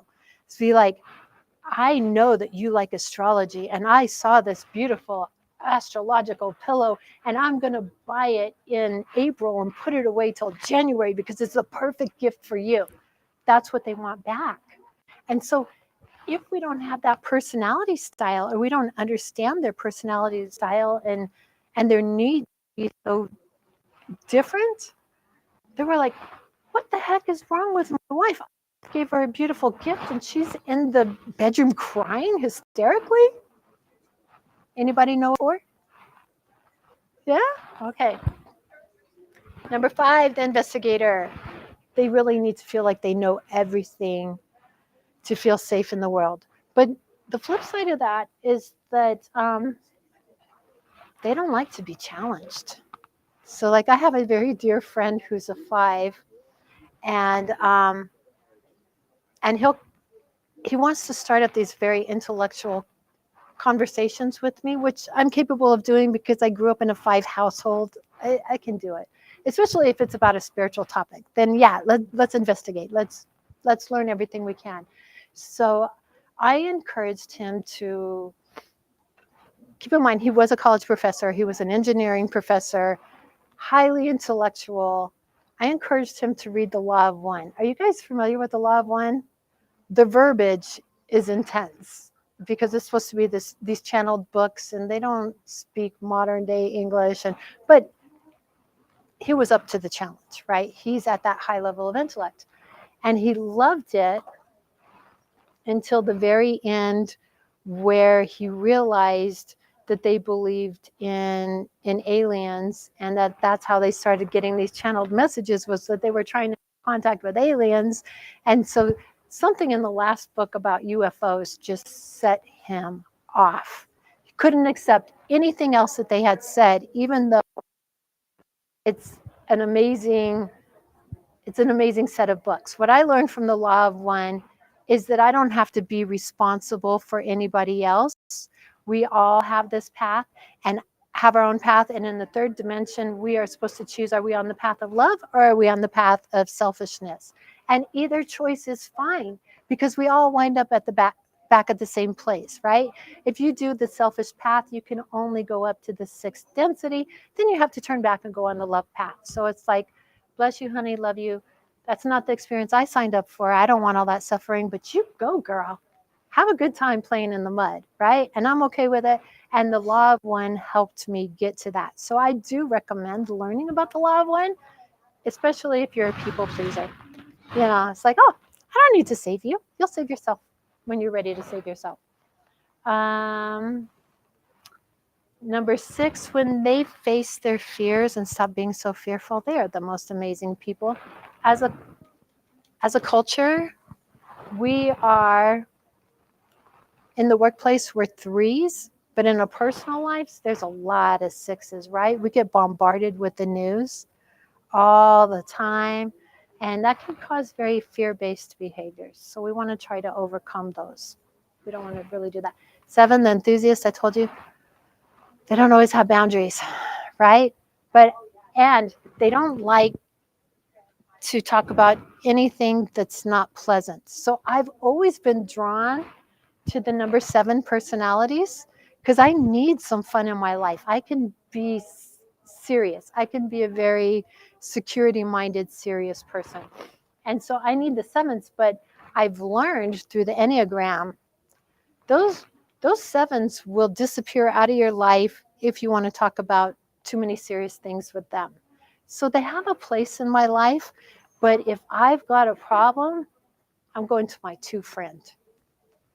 If I want to sob and cry, I'm going to my 4 friend. She'll sit there in those emotions with me. My 7 is like, girl, get over it. Let's go out. Let's go skydive. Let's go do something. Get your mind off of it, right? Depending on what you're wanting from your friend, I need to be adaptable. People are not always going to be who I want them to be, but they all have a place in my life. The 8, we talked about the challenger, that big presence. They have their walls up. The last thing they want to do is be vulnerable. And if they let you in, they are the biggest protector in the world. They will protect you and stand up for you, and they will push you to stand up for yourself, right? You go out to eat and your order is not quite right. What's a 9 going to do? You get your plate and it's not quite right. And it's, don't take it back. They're like, oh, it's fine. It's fine. I'll eat it. If they're out to dinner with an 8, that 8 is like, to hell with that. It's not fine. You're paying for it. You ordered it. It's got to be made right. And so sometimes there can be this conflict between the 8 and the 9. But if the 8's doing that for you, it's because they love you. They're like, come on, stand up for yourself. You don't have to do that. So, okay, so we were talking a little bit about the energetics with the zodiac. And so with the energy, yeah. Uh-huh. Oh, yes, thank you. Yes. Yes. 6, 7, and 8 are all fear-based. Okay, so they call these the triads. Thank you so much. They call these the triads. Wait. 8, 9, and 1 were together earlier. Okay, oh, I'm sorry. Yeah, 5, 6, and 7, fear-based. Thank you. 8, 9, and 1, anger. 2, 3, and 4. I love that you're listening and paying attention. 2, 3, and 4, shame. 5, 6, and 7, fear. Okay, and they have other things in common as well. So we've said that this is like the 9 different paths back to God. Has anybody here read Conversations with God? In that book, it's channeled information from God to Neil Donald Walsh. It's an older book, but it's very relevant. And God is explaining to Neil that he talks to us all the time in so many different ways. And we need to understand how God talks to us so that we can really listen. The 8, the 9, and the 1, they're called the gut triad. They feel things in their gut. It's just this inner knowing. It's not an emotional feeling, it's an inner knowing. So being in the gut triad, when I was moving to Phoenix, I had a realtor that took me around and showed me to 20 houses in one day. And when I found the right one, I knew it in my gut.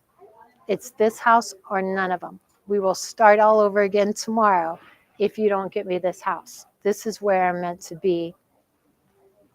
I had no emotional connection to that house. I'd never been there.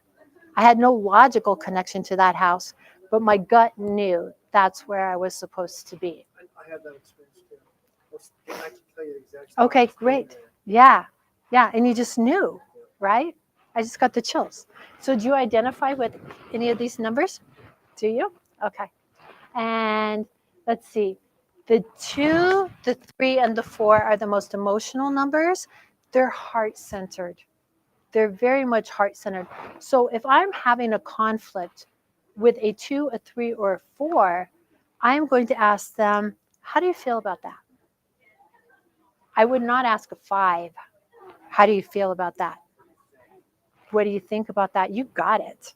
5, 6, and 7 are in their heads. And they can overthink, and that's what can drive the fear, right? Any of you guys ever get stuck in a loop where like you're thinking about all the different possibilities and everything that could go wrong, and yeah, it spirals. So these 3 numbers deal with anxiety, right? And if you're not an anxiety number, you can get really irritated with these people, but they're just in survival mode, right? And we want to get everybody out of survive into thrive. And understanding who we are allows that to happen. And understanding who they are allows us to stay out of judgment, stay out of unforgiveness, and allows us to have compassion and connect on deep and meaningful ways that can help calm them down a little bit, right? So some people need to be calmed down a little bit. Yeah. But yeah, so anybody here ever do aura photographs? Okay, so it was a beautiful moment for me when about 6 months ago I had an aura photograph done, and after I'd been doing a lot of Enneagram work, and the woman was saying, "Oh my gosh, you know, you're so balanced and everything is so good, but I want you to be aware there's little flecks of brown spots are anger. You got a little bit of anger in your aura." And I was like, hallelujah, thank you, God. I am finally learning how to process and deal with anger in healthy ways instead of self-destructive ways. When I started my spiritual work 7 years ago, somebody described me as being a porcupine with its quills turned inside. Because, you know, when you hold all that anger in, that's not healthy. That's not good. Your anger is meant to guide you, right? There's such a thing as righteous anger. I'm not going to be a volcano. I'm not going to be a hothead, but I will address my anger and say, okay, something's telling me this is not right for me, and I'm mad enough to do something about it and create positive change in my life. So emotions are beautiful. There is nothing wrong with emotions. What's wrong is that in the process of domestication, we get cut off. We get cut off from using our emotions to guide us because we're trying so hard to be loved by everybody outside of us. And this is just a beautiful tool. But, okay. So there are your Enneagram number will be dependent on what your primary motivation in life is. So there's 3 motivations that the Enneagram talks about. 1 is safety and security.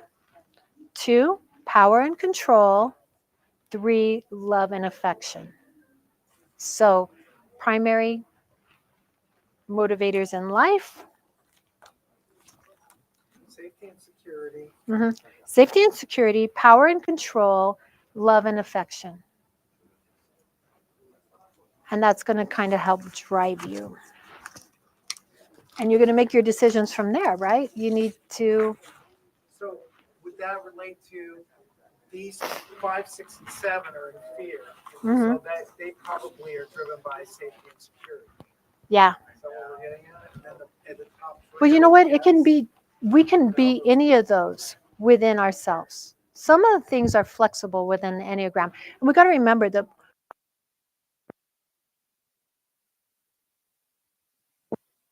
flexibility in how we engage in the world.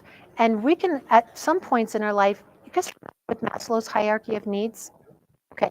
So until your basic needs are met, you're not even thinking about how can I become spiritually enlightened. You can't, because you're struggling. Where am I going to sleep tonight? What am I going to eat? And we can learn to climb up Maslow's hierarchy and get to this place where, like, man, life is good, and I'm just going to go and learn everything I can about love, forgiveness, gratitude.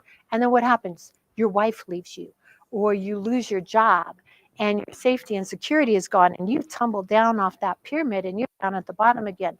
But once you've made it to the top, you have the tools to get back. Life's going to keep testing you. How much do you really believe that love is the answer? And if you want to fall down and get lost in despair, and that's going to be That's going to be your challenge. Okay, so I'm being told by everything I've read that what your Enneagram number is remains the same throughout your life. But I'm not sure I buy that, because your Enneagram number, right, is caused by an initial trauma. We're living in a modern age where we have more than one traumatic experience. So I really believe that based on your traumatic experience, your Enneagram, if it overshadows your other traumatic experience, I believe your Enneagram number can shift and change.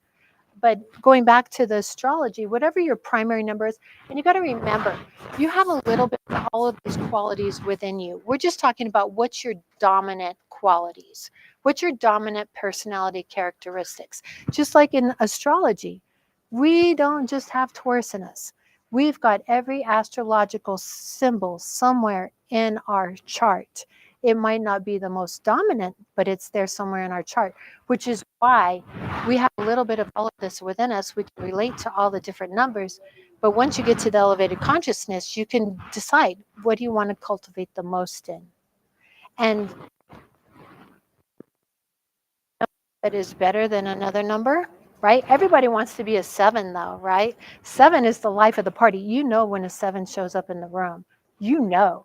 They're like, I'm here, the party started. Oh, yeah, so you know. A lot of times the 9, you won't even notice the 9. If I'm not front and center speaking, chances are I'm sitting quietly observing. I'm assessing all the time.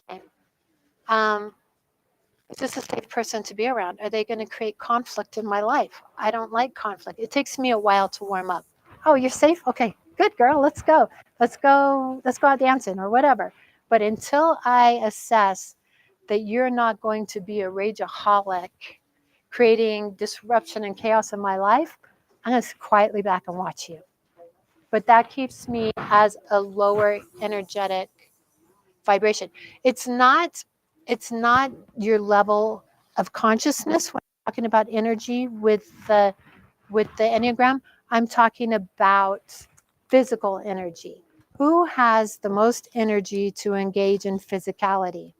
And I do have I have some notes. I'll have to read my notes on that. But the 9, it's like I said, it's called the sloth. I like to call it campfire energy, right? Campfire is good stuff. You sit, you enjoy. It's not a bonfire.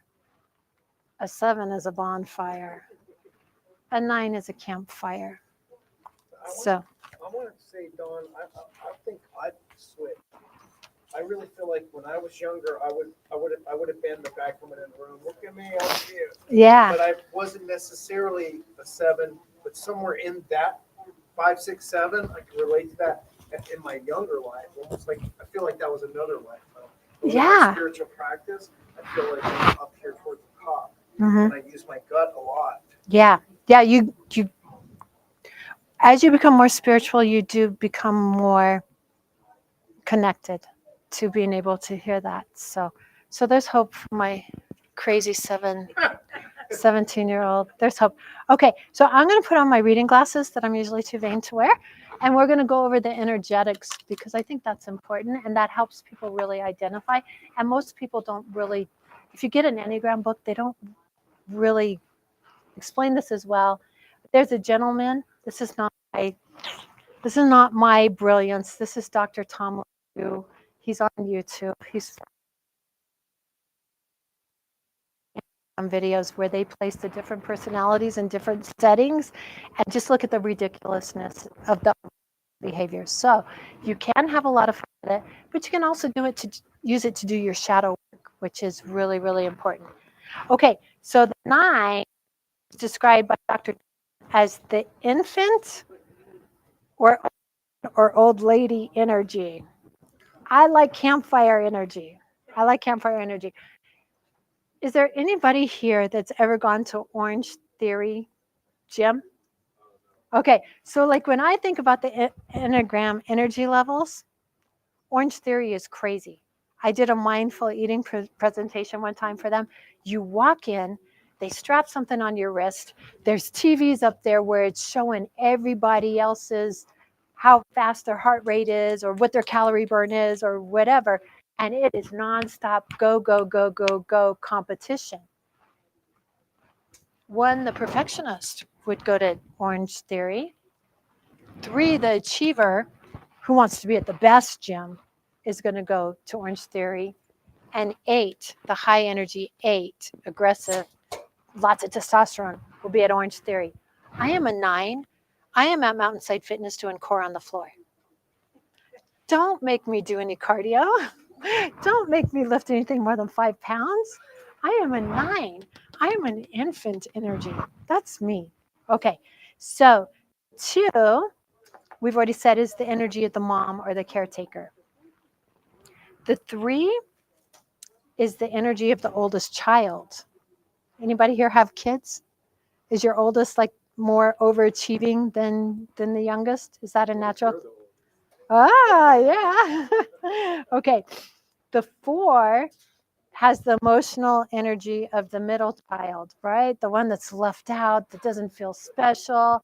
He's the firstborn. He's the baby. Where do I fit in? I just need to be special too. That's the 4. So there's a breakdown here between the 4 and the 5, and I'm going to go over these lines with you. Is somebody keeping an eye on the time for me? I can talk about Enneagrams forever. I'm so sorry. How are we? 13? Got 13 minutes? Okay, good. So you can see all the lines are connected, except for there's no line connecting the 4 with the 5. And a lot of Enneagram specialists talk about that this is the place where 4s and 5s kind of get lost in depression, because both of these can struggle with depression. And they can kind of get lost in depression because they're missing a connection. And until they evolve, you know, it's challenging. That's a challenging spot.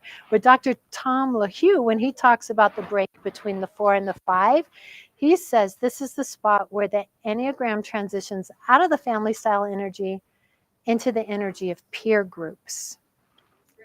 So the 5 is the energy of emotional detachment. The 5 likes to hang out at home. He's very low energy. His energy is going into his books and his studies, and he's not getting a lot of energy back from other people, right? Like as a 9, I've learned to be very cognizant and respect my energy, so that I know when I go out in public and I catch myself observing, I know if I only sleep at night, I'm going to go home and need to go to bed for 2 days and recover from having given all of my attention to the 8s and the 7s and whoever else is in the room. But if I make a point to actually engage in conversation, I can go home just like all the other normals and still feel good. So, but the 5, oh my gosh, they're very low energy. They want to lock themselves in the room. If you have a 5 child, he's probably in his room playing computer games instead of out running around on the streets with his friends. He wants to be left alone. Are you relating? Do you know a 5? Okay. So bless their hearts. They need to learn how to connect in the world in a way that's going to give them some energy back. Because I understand what it feels like to be that drained. At 9, when they don't have any understanding of all this, can be very drained like the 5. So these are the 2 lowest physical energy. They can be highly spiritual people, but still not have the physicality to get out there in the world and be a spiritual activist the way that we all need to do and be. Okay, so the 6 is, so you've got the 5 that's like independent. I don't want mom and dad in my business. I'm going to just hang out in my room. The 6 is like the middle school years. All of a sudden they got peer groups, right?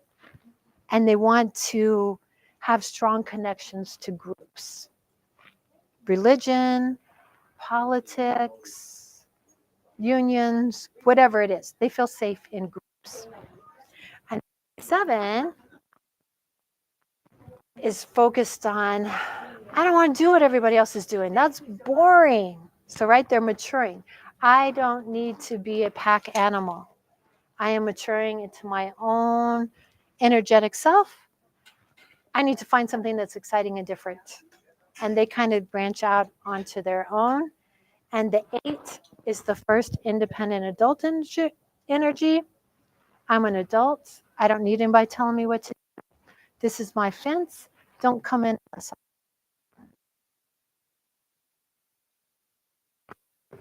A little bit.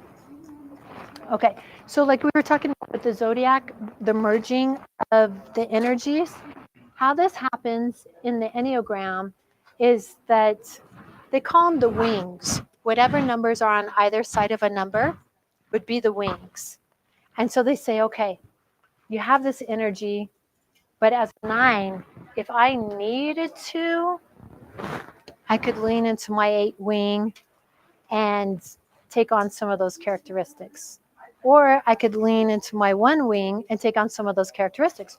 So you'll see like a lot of 9s that have a hard time making decisions, have a hard time getting going and making changes in their lives because their 1 wing is so strong and it's a perfectionist. So they're sitting around thinking about, I don't know what to do. There's so many choices. And which one can I do perfectly? I think I'll just ignore all the choices and just stay home and watch TV and eat my comfort food. Okay, so the wings of the 2 would be the 1 and the 3. The wings of the 3 would be the 5 and the 4. So you guys have the idea. So we can share energetics and characteristics with other numbers while still being dominantly 1 number.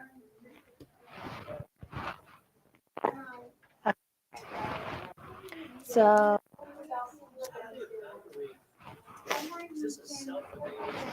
okay, there is a ton of Enneagram evaluations, but this is where it gets tricky. I recommend the Enneagram Institute. It is the most comprehensive. They say it takes about 40 minutes to actually take the test. It's a series of yes or no questions, and you just go to the enneagraminstitute.com. There's a couple different kinds of tests. I recommend the $12 one, and it's amazing. But what happens when you take this, you have to be very cognizant. You're not taking this test based primarily just on the behaviors that you have right now. We're looking for patterns over the lifetime. So as you answer these questions, you have to be honest and self-reflect. Did I used to act like that? Yeah, I used to act like that. It's a series of true and false questions. So, and then they send you a report. It comes out really fast. But what's going to happen is it's going to give you your 3 highest scores. And there are look-alike numbers. So like the 9 and the 2 are both people pleasers, but for very different reasons.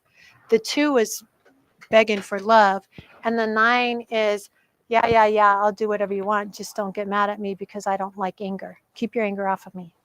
Yeah, I don't really care, but I don't want your anger on me.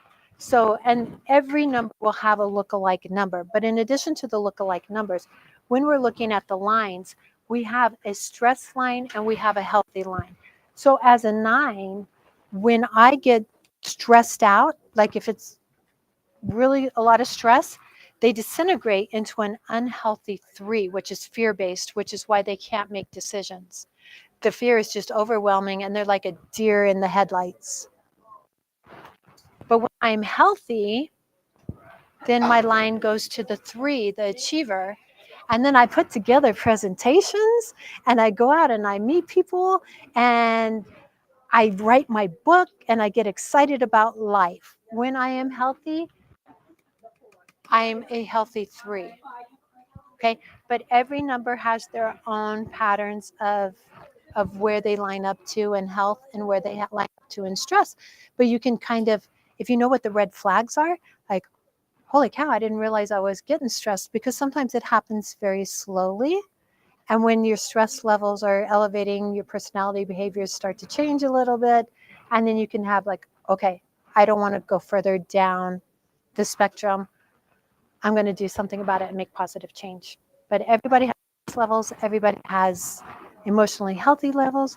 And it's just fascinating. It's fascinating to get to know people on a deeper, more intimate level, but especially to know ourselves, because these are the most important relationships we have, is our relationship with yourself.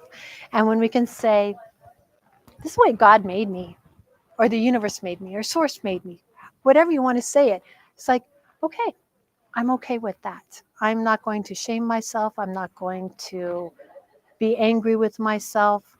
I'm not going to be afraid of going out and living life to the fullest. Any questions? Got questions? I'm gonna be vulnerable. Okay, I love that. When I go dark, Uh-huh. I get terrified. Everyone's not. Yeah. They did that on purpose. Yeah. They set you up. So paranoid, that's 6. Paranoid 6. But that I've seen, and I think I might even have a paper on the Enneagram types as villains. You guys, I've got 3 binders of information on the Enneagrams. I could do classes on all kinds of different stuff about the Enneagram. But, you know, we're all capable of having darkness within us, extreme darkness. And Russ Hudson, I think that's his name. I'm going to give you my card, but it's the wisdom of the Enneagram. They're the ones that really kind of touch on the darkness, which I find fascinating. I started off my educational journey in criminal justice. So I was like, I do find darkness a little fascinating. What is going through their heads when they're... So I do know, just off the top of my head, the secret of 1, you know, because he's got to be perfect, keeps secrets, and they have this image of perfection. So this would be like the preacher, right? That can do no wrong. And then you find out that he killed his whole family, you know, something like that, right? And there's the 7 that I think is the most likely to become like schizophrenic. And, you know, so there are some dark areas of the Enneagram. There's some extremely enlightened. But so you're dealing with anger issues when you get stressed. So you would have a line to an 8. So the 5 has a line to the 7, and the 5 has a line to an 8, which would be a stress number as well. The 2 becomes an 8 when they're stressed. That lovely mama that you love so much, when they're not getting anything in return, and they can blow like an 8. Yeah. So yeah, but really, so what you do is you go to the Enneagram Institute, you get 3 different printouts, and it'll give you 3 different explanations of who they think that you might be. And then you look and say, okay, like for me, mine was a 9, a 2, and a 6, because I had a very stressful younger childhood. So you're going to find your stress number on there as a possibility. You will probably find you're highly achieving if you've had a really easy life, or you will find look-alike number. I really wanted to be the 2. Who doesn't want to be a loving, mothering 2? Who wants to be a sloth? You think you're a sloth?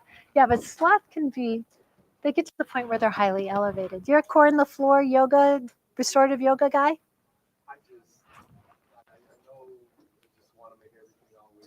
Yeah, the peacekeeping. Yeah, yeah.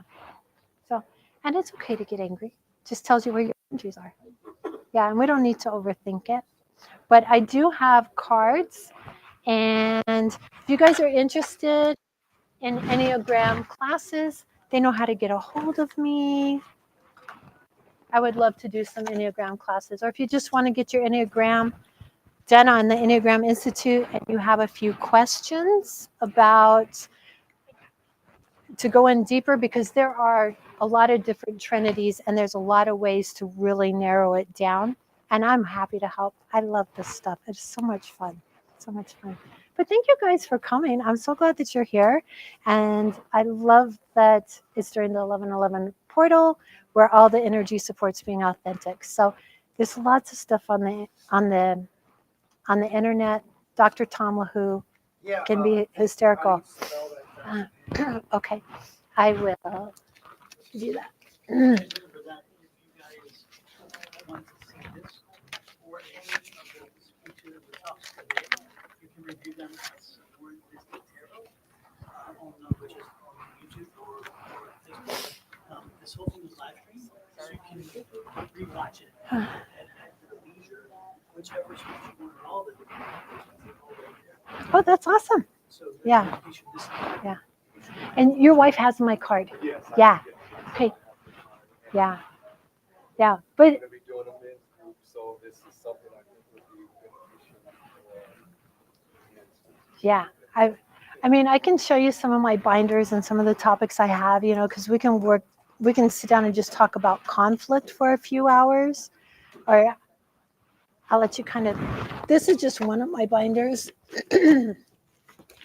I have many more at home, but it's alphabetized. You can kind of get a glimpse at some of the topics that we can build on and talk about.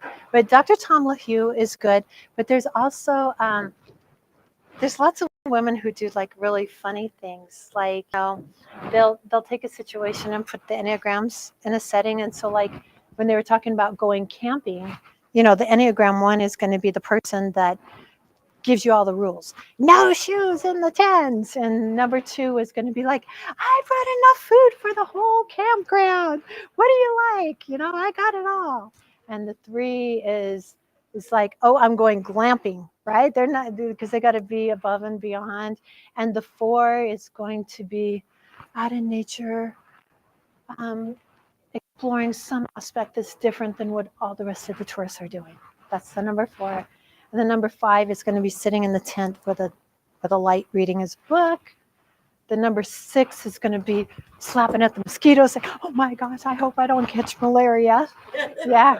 And the 7 is going to be cliff diving into the water source. The 8 is going to just be challenging the authority of number 1. Yeah, exactly. Yes, exactly. Who are you to tell me that I can't wear my shoes? And why are we in this camp spot when I think we should be over there? That's going to be the 8. And the number 9 is going to just be sitting out, meditating. Yeah. Why are you guys, why are we fighting over who's going to jump off the cliff or whether we should go do this or go do that? Why can't we just stay here by the campfire and just enjoy each other? Yeah. So it's just interesting to see the people in different dynamics. But I do have a lot of stuff at home also about work relationships and dynamics at work, because sometimes we need help with that too. But I love the Enneagram. I'm in the process of writing several different books to use it in new and different ways. You're writing several books at Yeah. once? Yeah. Well, it's based on the same concept, but just applying it in different ways, right? So, Chicken noodle soup for yeah. the soul and chicken noodle soup for the family. Yeah. Exactly. Yeah. That's right.